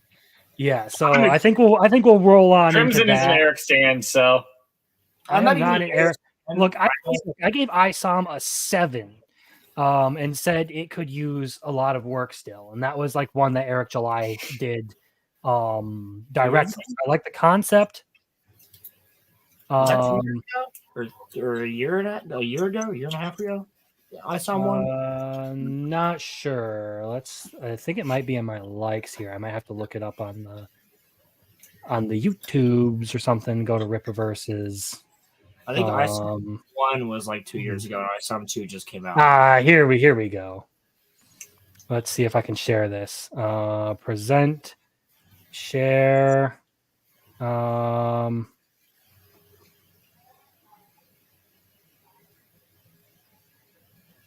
it pull this up? I'm really hoping. Okay. So this is Chuck Dixon talking about a new comic he pitched to Eric that is going into effect. Joe Bennett had this idea, and he presented it to me, and he said, what the Rippaverse really needs is a street-level crime-fighting character, a guy without any superpowers, self-made man. And so Joe and I together created the Horseman, and we presented the idea to Eric, and thank God he liked it. So we're creating a one-shot presenting the Horseman, just super action, the way only Joe Bennett can deliver it. And it's going to be a lot of fun, I promise. You can't really see it, but there's the actual... It looks okay on the stream, I think. Either way, my player is being blurry as fuck right now, so... The Horseman. Now, right off the bat, I think the concept's kind of going to hurt it, and my nitpicks are, 1, the Horseman. I get Batman, and that one probably seemed just as tacky when it came out. But looking at this, it kind of looks like Batman's mask. Yeah, but if they call him the Horseman, but they make it like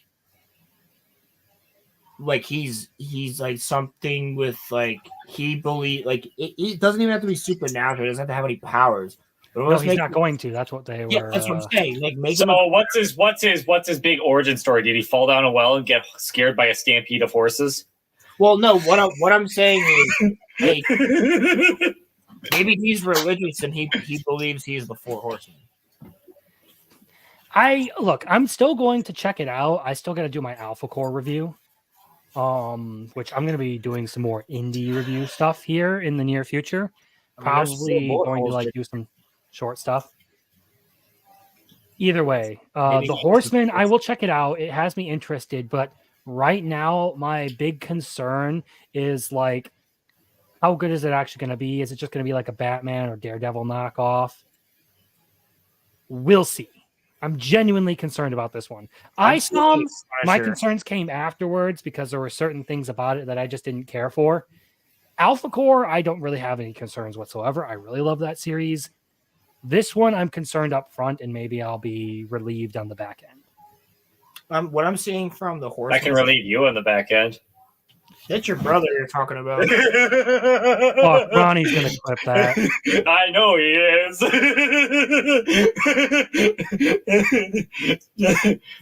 No regrets. No. But yeah, I'm out of here. Kid. Anyway, so yeah, it's an interesting concept. It's definitely unique, and it's done something good at least to like grab some attention, like the Horseman.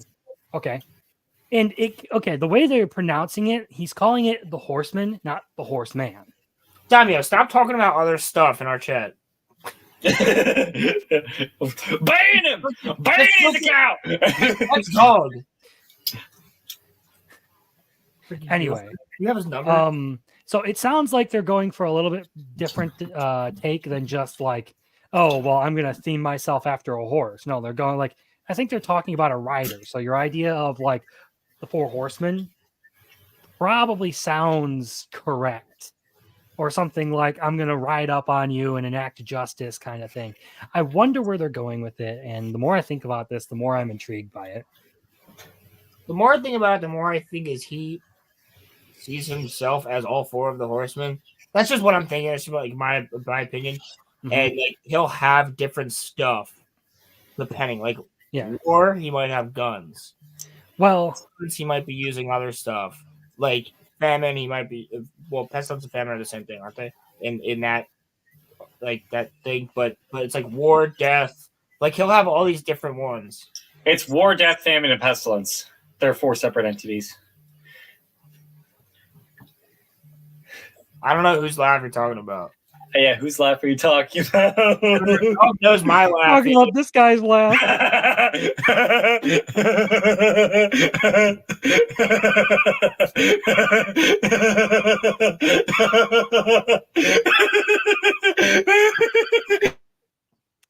All right, he's gonna be muted for a little while.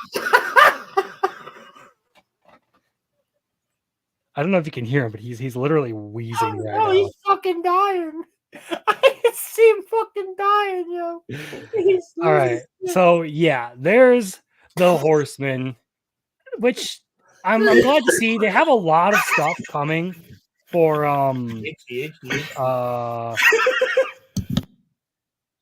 they have a lot of stuff coming for Rippaverse that I'm kind of interested in, like the Polymath, Gooding, the Horseman. I do like the powerless, like vigilante type superheroes. Batman's my favorite character, obviously. Yeah. And Yaira, I'm more so interested in because she's kind of like an anti-hero. So, yeah, I think. Well, did you?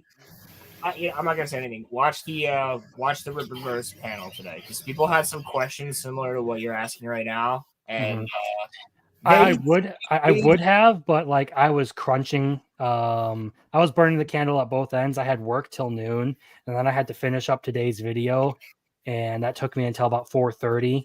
And then from there, I'm like, you know what? I don't have the energy to do anything. I'm gonna go catch up on Jujutsu Kaisen 3 Rin. Wait, you caught up on JJK? I am officially done with season 2 of JJK. So next week, I'm going to be doing a full review of season 2 of JJK. I can't wait for that. But no, this week I reviewed one of the most retarded anime I've ever watched. It's called 100 Girlfriends Who Really, Really, Really, Really, Really Love You. And it's about as retarded as you would infer from the title. Your mic's cutting out a little bit. So it's not just me. Yeah. Okay. Okay. Am I okay now? Now we can hear you. Yeah. Yeah, Okay. yeah, you're back. I heard what you said though. It was just like your voice just went up and down for a second. And for me, it sounded like you were underwater. Yeah, pretty much. Huh. But I really need to start investing in a better setup than just a laptop. You're telling me. Anyway, so yeah, I enjoyed making that video. It was definitely an interesting experience. But I don't think I would ever recommend or ever truly recommend that anime to anyone who didn't just want to like sit there and marvel at the absolute absurdity of the series. Is there titties in it? I mean, they show a lot of cleavage. And there is one girl who is like slobbering over the main character's dick the entire time. Well, that's one reason that people watch the show. Yeah. I'm just telling you. Like, you're like, I don't know why anybody would watch that show. That's why I said, is there titties? Because yeah, people will watch it. All right, I think I want to move on into the thing that's probably pissed me off the most this week. Batman, the Suicide Squad. Yeah. Hold on, I'm just gonna take a drink of my rum real fast after that. Mm-hmm. I need to melt my brain for a second because of this shit. Yeah, so let me quickly share screen. Bro, I can't wait to share rum and all this shit. He's only seen the one clip. He hasn't seen the other ones, to my knowledge. That's the wrong one. So we kind of already talked like with Roman about like all the Batman stuff going on, how like, and we'll kind of get into it, but this one came up after I went on your guys' show and we talked about Flash it. one? The Flash one? This.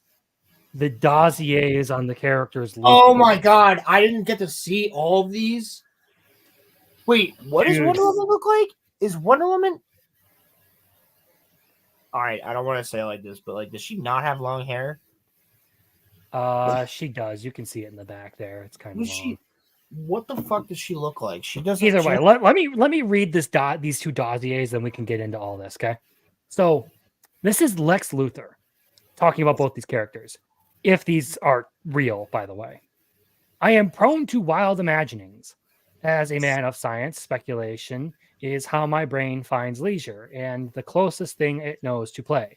But there's little amusement to be found in imagining how improved Earth would be if, instead of forcing the Amazons into hiding with our cruelty and avarice, we had instead looked to them as a model, replicable if only we could set aside our baser instincts. They've solved so many of our society's ills: broken democracy, lagging technology, toxic masculinity, and thus they flourish through higher learning, mutual aid, and governance without cruelty. Did it actually say toxic masculinity? Because I can't read the words. Yes, it did. I'm reading this verbatim, by the way. Oh my fucking god! Let's see if I can. Probably still can't see that image. Can no, you?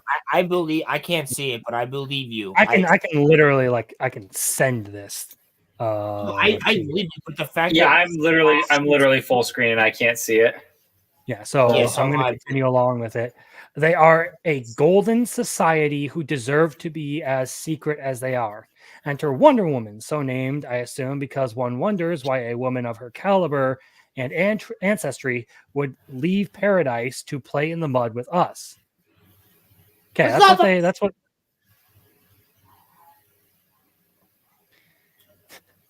I'm not Caleb's even thankful that you're not wearing your gloves. So, moving on to what they have to say about Green Lantern. Look, architect and Marine, probably was an honor student, wholesome, all-American, white picket fence type stuff. Wait, Crimson, it's happening again to your mic. Okay, I don't know what's going on or how to fix it. Yeah, start from the top. You sound better now. Okay. Look, I barely King's advisor. A double barrel.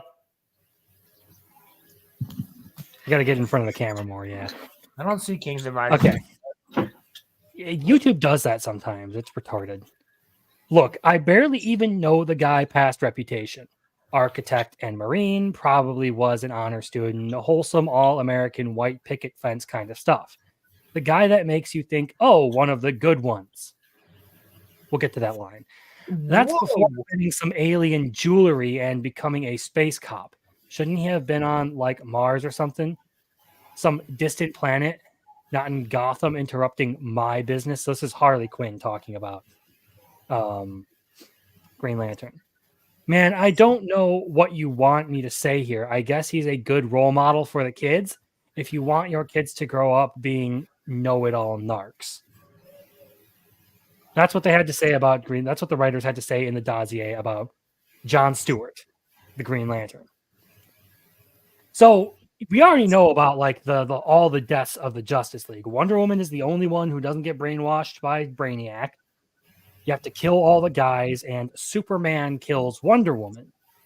So who all do you kill? Because I know you kill Superman, you kill Batman, you kill Green Lantern. Flash and Green Lantern. Only the 4 of them? Yeah. So what about the rest of the Justice League? Because there's a like the Justice League in this universe consists of just those 5. So yeah. So like Martian Manhunter is not going to come down and just be like, by the way, snap everybody out of it. Like the fuck. Mm-hmm. So yeah, there is that part of it. Now it really frustrates me because like it's very clear what Sweet Baby did with all of this. And we don't need to get into like the creepy ass fuck.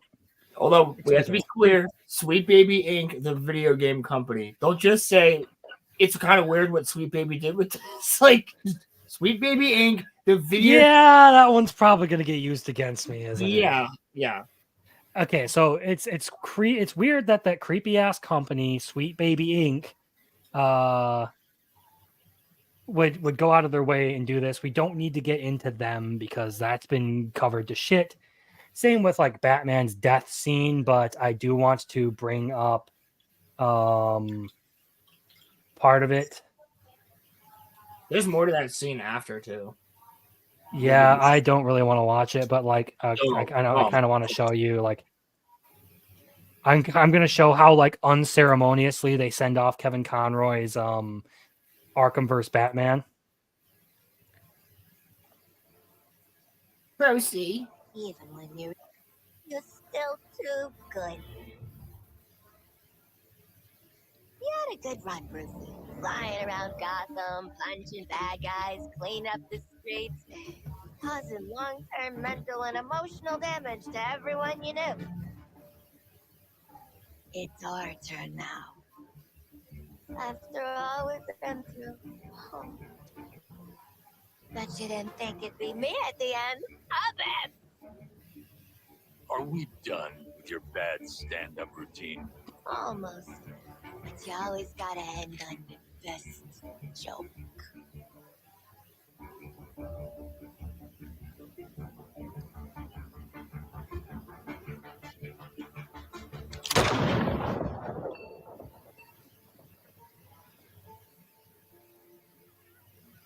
So yeah, I'm going to stop it there because I don't want to watch the rest of this. I hate this scene, especially put in context. Because let's put it this way. Batman would be like the character to go out most nobly out of all of the Justice League. Yeah. Like, that's one of the things I wanted to point out. Like, why is it that Wonder Woman is the only one who gets a send-off? Well, we know the answer to the question because she's a woman. The writers and consultants. No, Crimson. Because she's got different things from the rest of them. Women can do things now, Crimson. Yes. But like, you don't think that like the Justice League in their dying moments would take a chance to like pass on something to save the world? Like, why is it that like this game didn't start with like, Kevin Conroy's Kevin Conroy's gone. So like, if you're going to do this, I'm trying to figure out how to say this. Why wasn't Batman the one who initiated all of this? Like, knowing he wouldn't be able to handle, like, he's infected with something, he decides to like pass along to the Suicide Squad or whoever else, like, his like list of contingency plans and ways to deal with everyone in the Justice League. Yeah, he already has those plans because they have those plans in the freaking show. Mm-hmm. Like, And they have the Batman has been caught with dossiers of everybody. yes, and again, like, why doesn't each of these characters do something noble in their last moments to like show like, oh, we were really heroes true to the end? It's just like, this was an enemy bigger than anything we could handle. So who's the last one you kill? Is it Batman or is it Superman? I think it's Superman. Because I know you meet with Wonder Woman after. Well, she's alive? But she got killed by Superman in the beginning.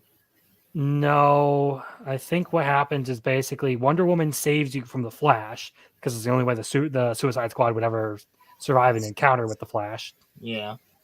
And then they try to take on Superman, and she stabs him in the chest with kryptonite, and then he lasers her.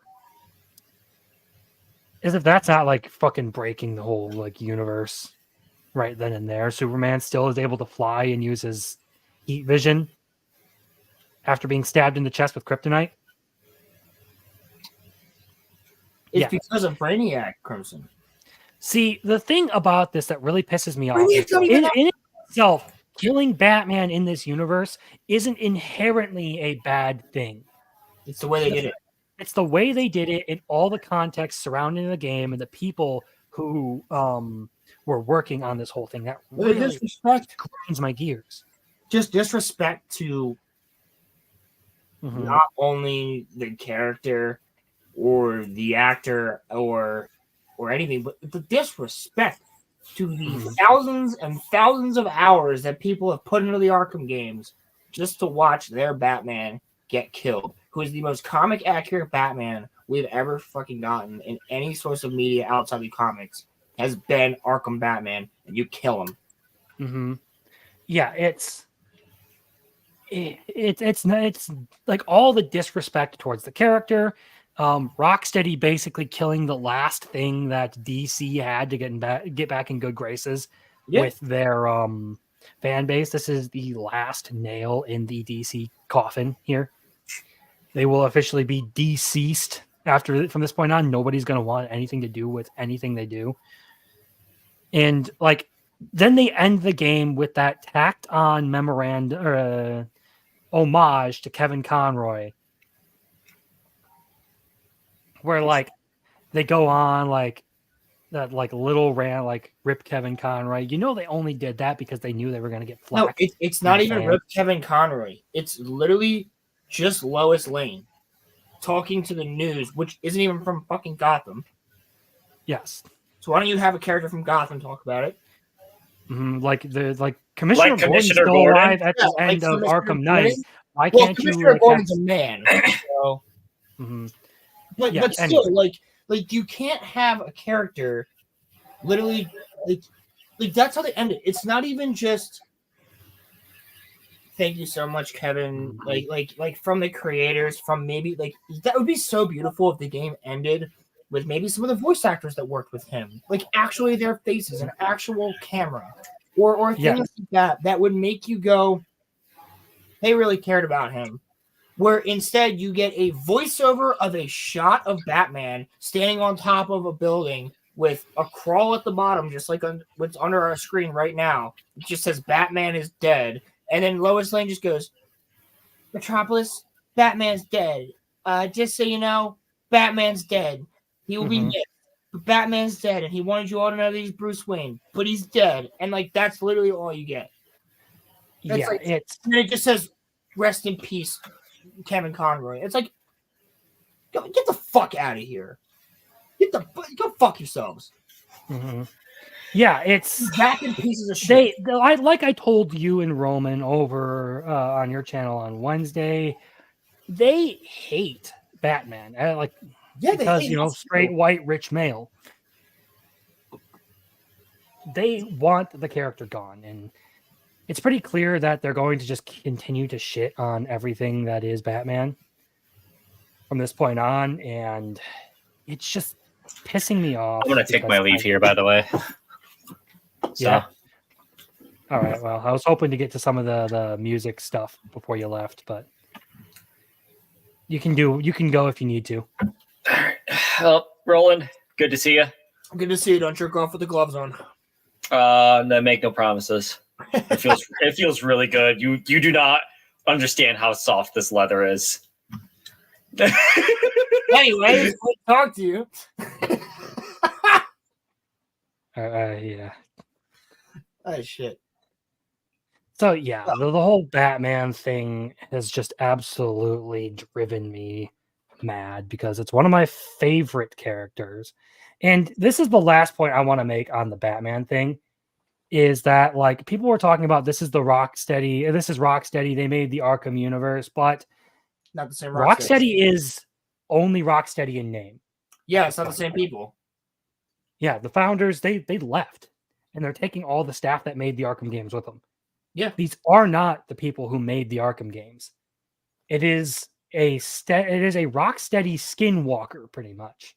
They're wearing the face of the company that made one of the best superhero games ever created, but they're not the same people. I mean, it's the same thing with, I hate to bring it up, it's the same thing with 343 and Bungie. It's not the same people that made Halo 1, 2, 3, and Reach. Not the same people. Mm-hmm. You get that with a lot of things, like Rockstar. It's not the same people that worked on GTA 4 that are working on GTA 6. Not the same people. Yep. Although they brought back a lot of people for Red Dead 2, which I liked. Mm-hmm. They brought back a lot of people. Yeah, it's the slow decay of everything you ever loved. And because I like Batman, I grew up with the Justice League cartoons and the Batman, the animated series. That was like the bread and butter of my childhood, that stuff right there. That, Clone Wars, Tom and Jerry, loved that stuff. So like watching a character who has long time been my like favorite fictional character get treated like this. Like I said, I'm not opposed to seeing Batman die in the series.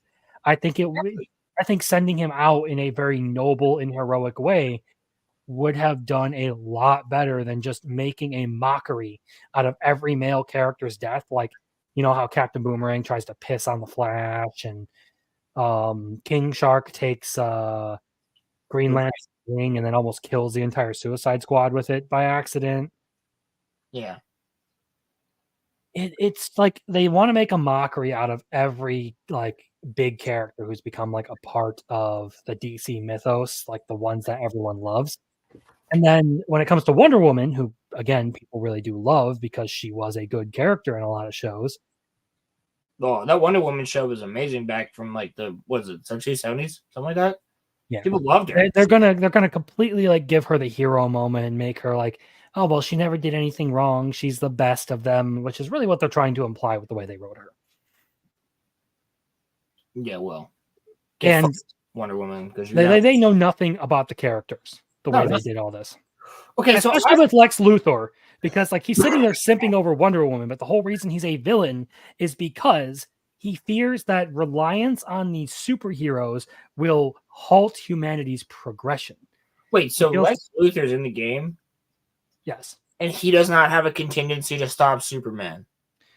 No, he gets his heart ripped out by the Flash.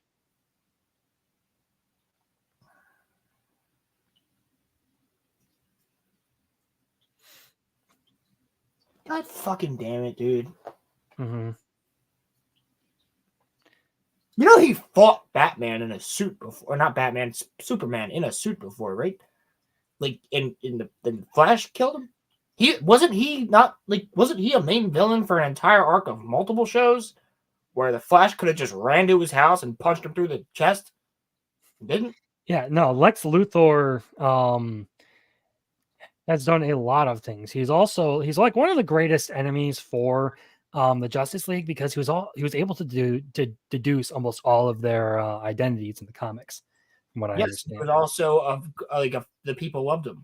Like he was he had popularity. He was like the anti Bruce Wayne, pretty much. Yes, exactly. So, and his character never would have sat there and been like Wonder Woman would have been good for society. He would have seen her as much a menace as Superman. Yeah. Although at the time being, enemy of my enemy is my friend, I could see that. He's that smart that he would be like, you know what? She's not being mind controlled. I don't like her. I don't agree with her. But it's almost like I hate to always bring it back to freaking Star Wars or whatever, but it's almost like when Maul is with Ezra in Rebels, and he's like, "Oh, well, there's Inquisitors here. I'm your friend now," and he just works with Ahsoka and helps them beat the Inquisitors. But then he instantly turns on them. So it's almost like the same thing. Like, Lex Luthor probably would have been like, "Well, she's here. She's gonna help. Then I'll fuck her up." Yeah. The words. Lex Luthor would have been the kind of person to like use as many pawns on or many pieces on the playing board as possible before exterminating them. Exactly. So yeah, it's like I don't even care about the gameplay. It looks like it's mid. I was watching a guy do a review. He said he got through 80% of the entire campaign in 8 hours. I watched Mauler play a little bit of it. Like, it's so fucking repetitive, dude. It's like, yeah, it looks like shit. I won't get the game, and my primary reason isn't anything to do with the gameplay. It's the fact that they absolutely like shit on or have an ideological bent to the way they shit on every single fucking character I loved. That's the thing. And it's not even the fact that the story is bad, it's the fact that the gameplay itself sucks balls too. Like, it's just a shit game. It might as well be Gollum. It might as well be Kong Skull Island. Dude, like, the searches for refund Suicide Squad surged almost, I think it was like 700 or 800% on release day because the game was absolutely broken and nobody wanted to play it. Well, some people were logging in and they could get the DLC and download it. Couldn't play it. And then when they got in the game went straight to the end of the game. Yeah, it would autocomplete. That was why people wanted to. A sad, tragic, whimpering end to the Arkhamverse. That's actually true. Roman says Luthor is the president in some continuities. That's true. Yeah, Justice League Unlimited. He's actually the president. Yeah, I'm pretty sure. I'll be anyway. Back. This is a phone call. I'm listening though. All right, so that's a good way. That was a good time to transition over into like another topic, but I will touch on this one last point. Thanks, Roman. They're scrambling to add more to the DLC. Yeah, it's a game as a live service, and this is the issue. They constantly need to keep pumping things into it, but the game is so bare bones that they won't have enough time before players get sick of it. It's going to be like Anthem and Outriders. People will play it and realize it's shallow and empty and just not worth it, and they will bugger off because they spent $70 for a game that should have been free. That's why games like Warframe stick around even with the same model, because Warframe is completely Outriders. What? Did you say Anthem and Outriders? Yes, I did. Anthem and Outriders. Wait, Outriders has to do with Anthem? No. I'm just comparing both of them for their repetitive gameplay, boring, mid-ass stories, things that people played and then realized weren't good and then dropped. I mean, Anthem had so much freaking potential, but it was a Destiny clone. No, I don't think it was a Destiny clone that killed it. It was the fact that they did nothing with it. And it turns out the gun you get at the very, very beginning of the game was the best one of them all. A white gun outclassing legendaries. Yep. The game sucked. Yeah, it was. I mean, the customization was cool, but yeah, like the idea behind it was awesome, but meeting up with your homies and all getting in Iron Man suits and then just flying around the town and going to all these different places and doing missions.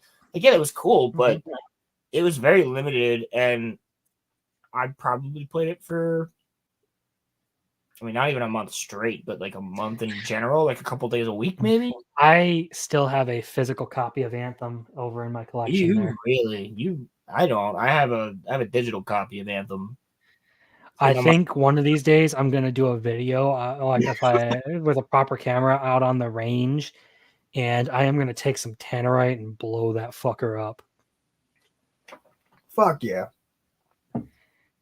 That'd be sick. You should blow up something else. Oh geez. That's no.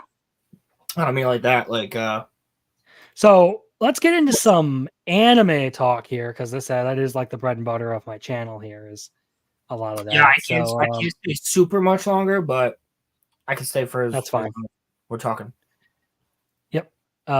Just tell me when you need to go, and we'll just kind of like wrap it up then. Yeah, this is the one last thing I wanted to cover for like the anime thing. So what happened here is Netflix English localization of One Piece anime changes term new comma to new trans. Are you fucking kidding me? Is that Big Mom? Who is that?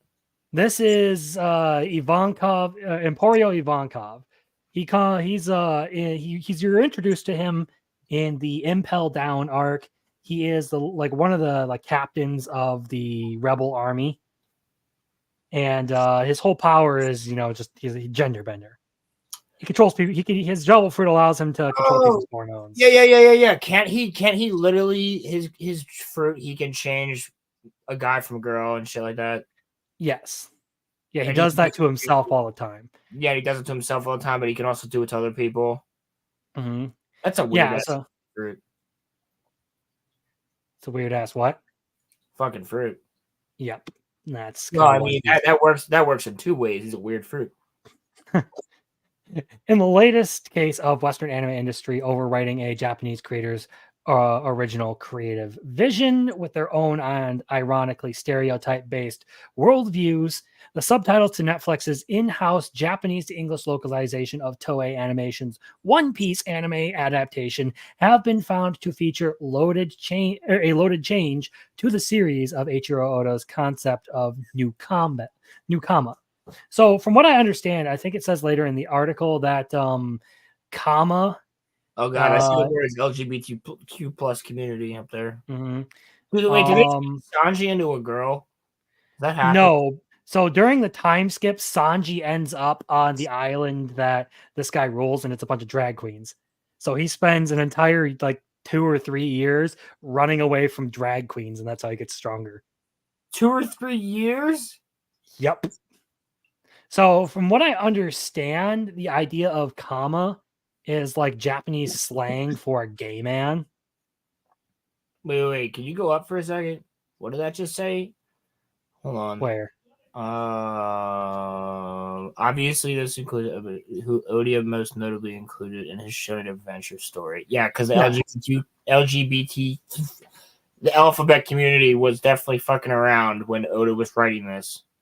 Here it is. So it's a slang word used to refer not to just gay men, but specifically those who are particularly effeminate or engage in cross-dressing.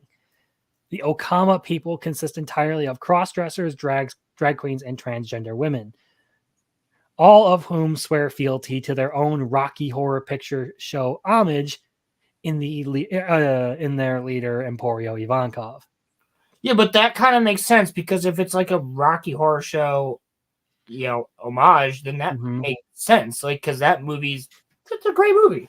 The Rocky Horror Picture Show is a crazy little freaking fun movie, and no one had a problem with it when it came out. No one has a problem with it now. So if it's an homage to that, you don't have to just start going and saying like, "Oh well, he obviously meant like, bro, he comes from one of the most conservative countries in the world. Are you serious?"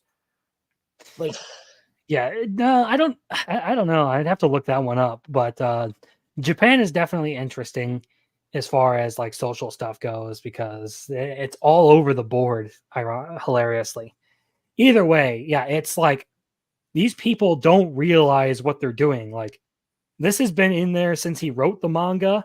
Yeah, it's like an integral part. Nobody fucking batted an eye. Bro, they want to make this an issue because they think they can put trans in there. Like, it goes back to like everything we've been talking about tonight, where people have taken like their own creative liberties with everything they get their grubby little hands on. Yeah, and I wouldn't even say grubby. I say fucking grimy, filth-ridden hands on because honestly, the fact that you're talking about this now. I want to see one person back in 2000 and I don't know, let's say 9 or 10 maybe a little bit later, who was watching Bleach and had a problem with the gay Arankar who fought the gay Soul Reaper. I don't think anybody had a problem with that because it was a good fight and it was a good interaction between the two characters. Not Arankar, Espada. I don't think anybody had a problem with a gay Espada fighting. You know who I'm talking about? Yumichika, the guy who has like the eyebrows.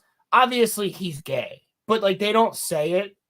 But like obviously he is, and like even if he's not, like he makes a joke in the Blood War about, I know the smell of men. I know the smell of steam. You know, you're a man. Like, you know, but like he fights earlier.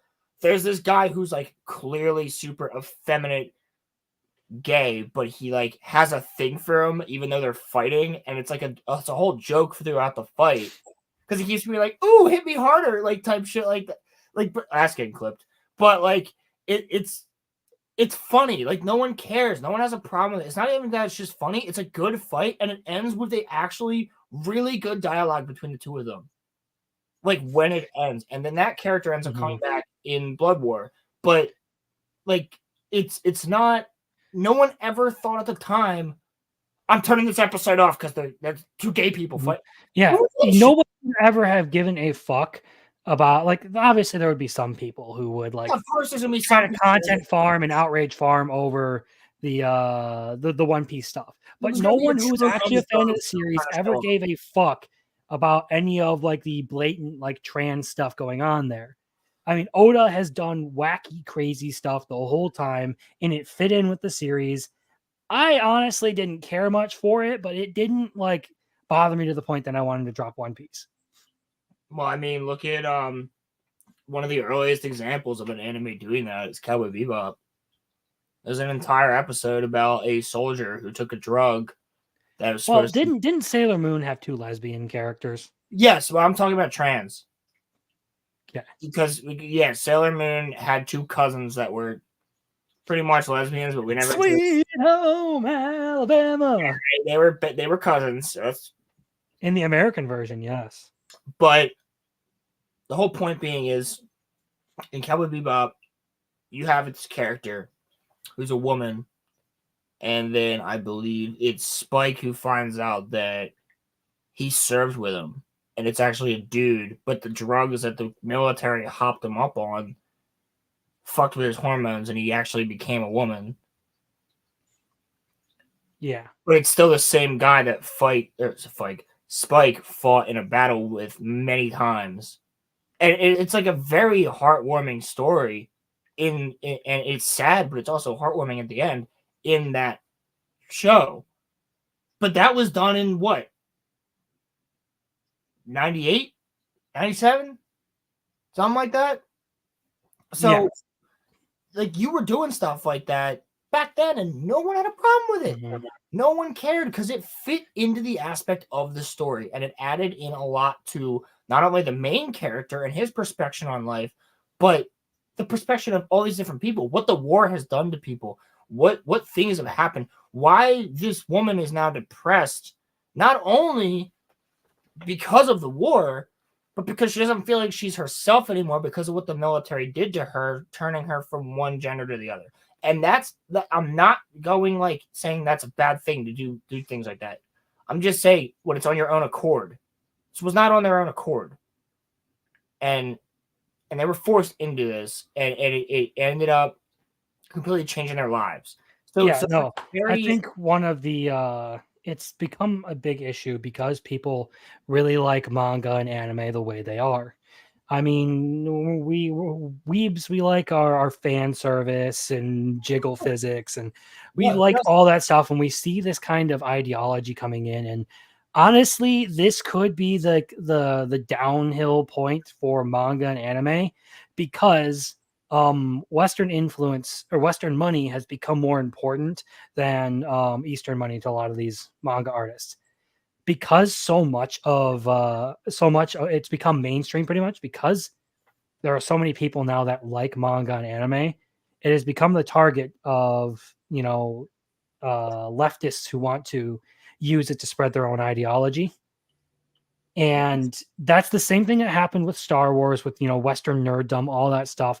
It was co-opted once it became popular. Anime became mainstream relatively recently, and 2014. now we have all these localizers who are like here to try and like use it for their own gain, spread their own ideology, and inflict their own whims upon it. And they can do that because now these mangaka believe that, oh, well, this is what the Western audience wants, and I need to cater to them because I make more money off of them. And it's a compound issue. There's the part where, like, these people aren't making all that much money off of their manga. Yeah. It's not a very friendly business. Plus, with new Japanese tax laws, they have a bunch of extra work in filing their own taxes and all of that, from what I understand.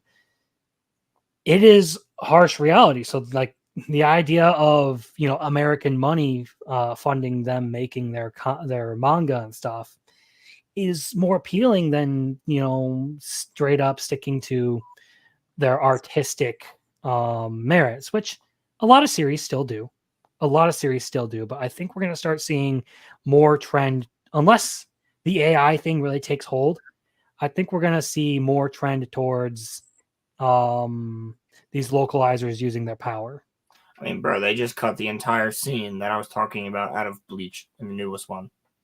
Mm-hmm. It's not cut out in the manga, not censored in the manga. It's literally a singular joke that when you're reading the manga makes you laugh,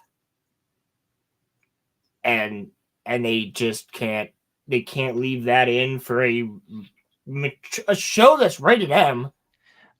Ironically, too, the one that would confirm that a character is LGBTQ. Yes, the gay guy tells the trans person, "You're a man because you smell like semen. I can tell." and that's funny as fuck. It's hilarious in the show because the entire time you're thinking this is just some crazy bitch, and then he rolls up and he goes, "So what, you want to fight me, man?" And she's like, "What do you mean? I'm just a little girl." And he goes, "No, you're a man. Nah, you smell like jizz. You smell like cum." Like, actually, in the manga, it says cum. It really does. Yeah, it's fucking hilarious. Which, to be honest, implies that Yumichika's gay. No. What's the character's name? I always forget. It's not Ikaku. Gigi. Oh, Gigi. The little trans dude. Yeah. It implies that they're also a necrophiliac. Yes, they are. There are so many layers to that one little line that make it more and more and more hilarious to me. Bro, they show it in the show where she's like, "My little Bambi can." Yeah, all over fucking Bambi. Yeah. Yeah, and she's like, "Keep bleeding on me. Do it. And she's like smacking her into the ground, and she's like, "I love you, Bambi," as she's like killing her more. Like, dude, yeah, she's a crazy bitch. He is a crazy bitch. Kill him. I forget how he dies, actually, but he gets fucked up.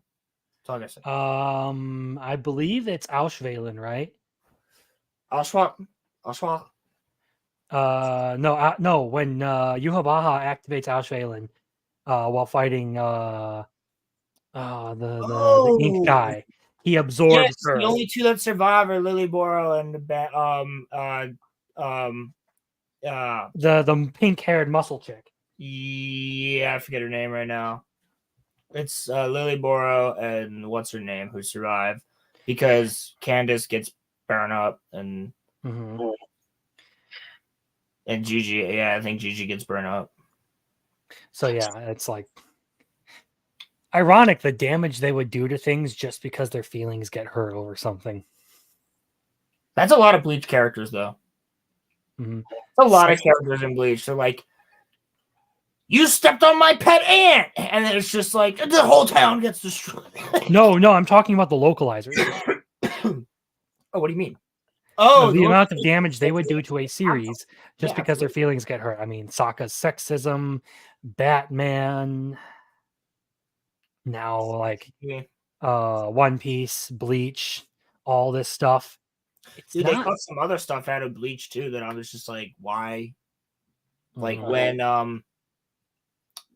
when they're all bathing, when they all have to bathe in the hot springs in like Squad Zero, they all have to do that. That gets like the chicks bathing is not in it in the show. It's like it's only a conversation, which is an important conversation that's cut out of the show, and then like they just keep doing that, and it's like not. It doesn't have to be chicks. It doesn't have to be guys. It just has to be like you're getting important dialogue or important character development between characters in this part, and you're just. But because there's too much jiggle physics for them, they can't handle it. Yeah. I've never seen a single person. Fictional vegans. I've never fictional vegans, dude. Fictional vegans. I have never seen a person in my entire life who wasn't acting like they actually cared complain about jiggle physics. Seriously, I've never seen anybody genuinely complain who wasn't just upset about themselves or wasn't just like, well, that's sexist. And then you go, well, it's really not because it's just a hot woman. And then they're like, well, I guess you're right. Yeah, they're either virtue signaling or they're soft. Yeah, they're either virtue signaling or they're jealous. It's one or the other. They're jealous that they're more men are attracted to an animated character than they are. They are to them. And in an era where women are perpetually more insufferable. Yeah, if big you're a titty guy, anime girls are taking over. If you're a guy getting mad about jiggle physics, I got news for you. I got news for you. It means you're gay. All right, that's a clip from an actual TV show. I'm surprised that show hasn't been canceled just because of that clip. Right. No. Yeah, it's like, and when I first started watching anime, I was like, why does it all have to be like fan service and all this? And I kept watching. I'm like, I don't really mind it. I prefer it be like, tasteful rather than just like Food Wars or something. Rather than just like turning around and then it's just like, and they're just like, yeah, or like they just like needlessly show a bunch of like lewd stuff just because. Like tasteful. I don't care for that stuff. If that's your thing, sure, go ahead. But I prefer to actually have a like story rather than just boobs bouncing in my face. Tasteful. Still, though, I don't mind it. I do like boobies. Okay. He is not gay. He has relationships with women and also sex with them. I don't have sex with anyone. That's the problem. And that's why we're on YouTube tonight on a Saturday.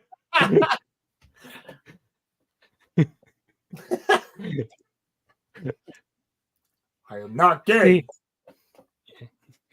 I'm okay with making fun of myself and making stupid jokes like that. 100%. It's always fun. Dude, honestly, making more jokes about yourself and having fun with it will attract you more women than be in the hard ass. Oh yeah, I actually have some stories about that, but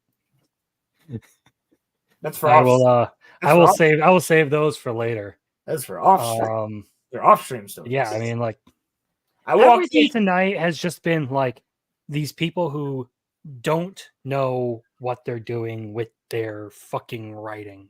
They don't know the characters. They don't know their fan base. It is Ruby syndrome. They want to make something out of it that it isn't. They enjoy the idea of it, but they don't actually want it. Fictional vegans.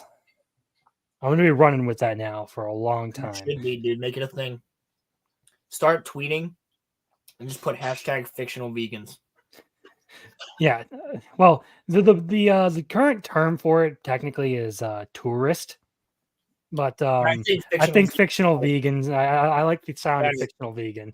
Yeah, no, that's way better because that's way more accurate because they're not going to go back.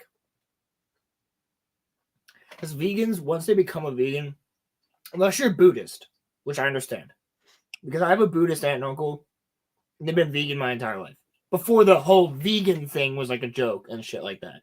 That's just part of their religion. So I'm cool with that. Actually, my cousin's girlfriend is vegan. And like I don't actually have any problem with vegans. So continue.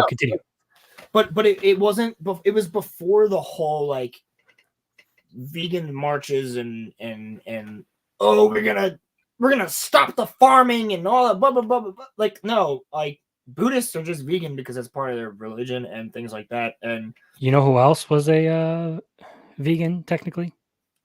Who? Aang. Yeah, Aang doesn't eat meat. Anyway, guess what? Aang is based on Buddhism. Yeah, the vegan thing has existed for a long time, and then and then the woke took over it, basically. Yeah, then it turned into like a whole animal rights thing and all that, and people started getting really fucking freaky. When about in it. reality, it was always just either a diet or a religious reason. It was one of it. Yeah. I couldn't personally be vegan because, like, I don't know how you cannot. Like, I need cheese and a good steak every now and then. I mean, dude, my uncle, again, I've known my whole life, is vegan. He's been vegan my whole life. Well, actually, no, he switched from vegetarian to vegan about like 15 years ago.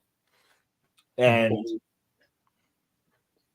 he's 53, I want to say. Yeah, 53. He's gone. He's like as skinny as me. And like, I don't have a problem with it. He's healthy as fuck, but he's just like, he is gaunt, bro. Like, he's a skinny motherfucker, but he still runs every day. He still works out. He still does all that shit, but he's skinny as hell. He got like no muscle. Kidding. And I'm like, I'd rather have a little bit of meat in my bones every now and then, like, because he's not getting like protein the same way. He's not like pescatarian where like you only eat fish. Mm-hmm. You know, like it's like he just eats plant-based everything, tofu, all that shit. You're not getting, like, personally, he's not getting enough, in my opinion. But that's just what I've witnessed over the past 23 years of my life. But I'm not saying that anybody not to be vegan, to each their own. It's like, have a good enough reason. Don't do it for a, like I think being Buddhist, having it being part of your religion is a good enough reason. But don't just be like, oh, I'm a vegan now because it's trendy. Like, he didn't start as like instantly cutting out meat from his diet. He had to. I think we're going on a bit of a tangent here, but we always do. Yeah. It's probably a good time to wrap it up. So, like, final thoughts. Batman thing, like the Avatar thing, upsetting. Batman pisses me off. The only reason Avatar doesn't is because I kind of expected it to, because Netflix, par for the course. The One Piece thing I think is just hilarious. They keep doing this. They just keep doing this damage to themselves. So it's like, at what point are they going to realize that nobody fucking likes them? Nobody fucking likes the things they do. They need to go through their Sokka arc and realize they aren't as great as they have it in their head. Yeah, and quite frankly, I think that when Oda created that arc, he probably had just watched something like Rocky Horror Picture Show. He probably just watched it and been like, I don't think it was I don't think when Oda created that it was on a whim. Everything he does is like calculated with his writing. It's insane. Exactly. So like, yeah, it's Sanji being. I just want good entertainment. I want good manga. I want good anime. I want good TV shows. I just want to have fun, man. Me too, man. Just want to enjoy entertainment, which is why I'm so glad that, like, freaks. When will you learn? Which is why I'm glad that consequences. Which is why I'm glad that Jujutsu Kaisen has been good, that Frieren has been good, that there's been a lot of good stuff lately. But looking at the way like the whole industry for that is shaping up, it could get really dicey here for a while. Which is another, motivation for me to learn Japanese, because then I could just order it in the original language and still be able to read it. Yeah, dude. I'm really excited for your JJK video. Yeah, I'm gonna. I can't wait to see what you have to say about it, because I thought that was the best anime of the year. My heart will always belong to Frieren because I'm a fanboy, but it was easily number 2. If Frieren had like a single flaw to it, in my opinion, it probably would have been under JJK, because it's not Frieren. Yeah, when did it start? We're 21 episodes in, so roughly beginning of winter. So they're not going to count it as this past year, then, because it didn't end. It's going to be a 2024 nominee. I Yes. guarantee So it. then the best anime this past year is JJK. Technically, JJK didn't end it. Well, I think it did. I'm still saying, fuck your technicality. Free run all the way. Let's go. Let's go. All right, but other than free run, if it wasn't free run, it'd be JJK. If it wasn't free run, it would be JJK. Yeah. Hell yeah. Dude, that fight when Choso shows up. Yeah, I literally just watched those 2 episodes tonight. Dude, that shit. Mm-hmm. Still, I think the best one was the best bit of fighting was the Sukuna versus everyone stuff. That was sick. Where it just shows up when he goes, "You can't move until I clap. You can't move until I say so. Now." And everyone just bolts. Go. They're just like boom. Mm-hmm. Yeah, I have a lot of things. I'm probably gonna do a full review on like Jujutsu Kaisen as a whole. I might do it like as a 2-part video. Cool. That's it. We'll see. Because I'm gonna start doing catching up on Attack on Titan and doing reviews in like season 1, 2, 3, and 4. That's gonna be my goal. So I have 2 weeks to catch up on to do a lot of Attack on Titan watching. Oh yeah. And then I'm gonna do like an overall like final thoughts video. So I'm gonna be doing like 5 Attack on Titan videos. Are we gonna do a you gonna be talking Avatar with us when it comes out? Oh yeah, I'm gonna watch Avatar. Absolutely. Yeah, I'm sure we'll be talking about that the week after on stream. Very sure. But other than that, Chainsaw Man is the only other one that I'm really. Chainsaw Man and Bleach. Bleach comes out, I think June or July, and then Chainsaw is like a couple months after that. So, see, I'm really looking forward to Kaiju number 8 and Dandadan this year. Well, Kaiju number 8, I haven't looked into that much yet, but I know Kaiju number 8 is the creator of Tokyo Ghoul, so I need to watch it. You probably won't find it as like deep and moving as Tokyo Ghoul, but it's definitely a good action series. Interesting. I'll say that much. I like the manga. Check it out. Either way, we were supposed to be wrapping it up, and then how things go. It has been about 2.5 hours, so this is really going to be like the hard line end. I know we all have things to do. I'm kind of tired. I want to relax for the rest of the night. It's almost 10 o'clock here. Yeah, it's 9:30. It's 9:30 here. Yeah, it's 10:25 here. So we're gonna sign out here. I know you can find this guy over here at RG Energy every Wednesday. He does his Rolo Rome cast with Roman, who was in our chat. Yes. So subscribe to Roman. If you want to find me anywhere else, I'm Rolo Lord or Grand Admiral Rolo on Twitter, X, whatever you want to call it. Rolo_films and Rolo_Lord on Instagram. And I will have a channel up very soon. And finally, a quick shout out to everyone who stopped in. JM, Ronnie, Daimyo, Dog, Roland, you're in the chat, double dipping, damn it. King's Advisors, who was here for a second. And that noob next door. Thank you, everyone who decided they're going to watch, even those of you who just sat and lurked. I appreciate it. I really do like doing this thing. It's fun. And I like interacting with people on the internet and just shooting the shit, talking all this stuff. Yeah. It's always fun to have some conversation.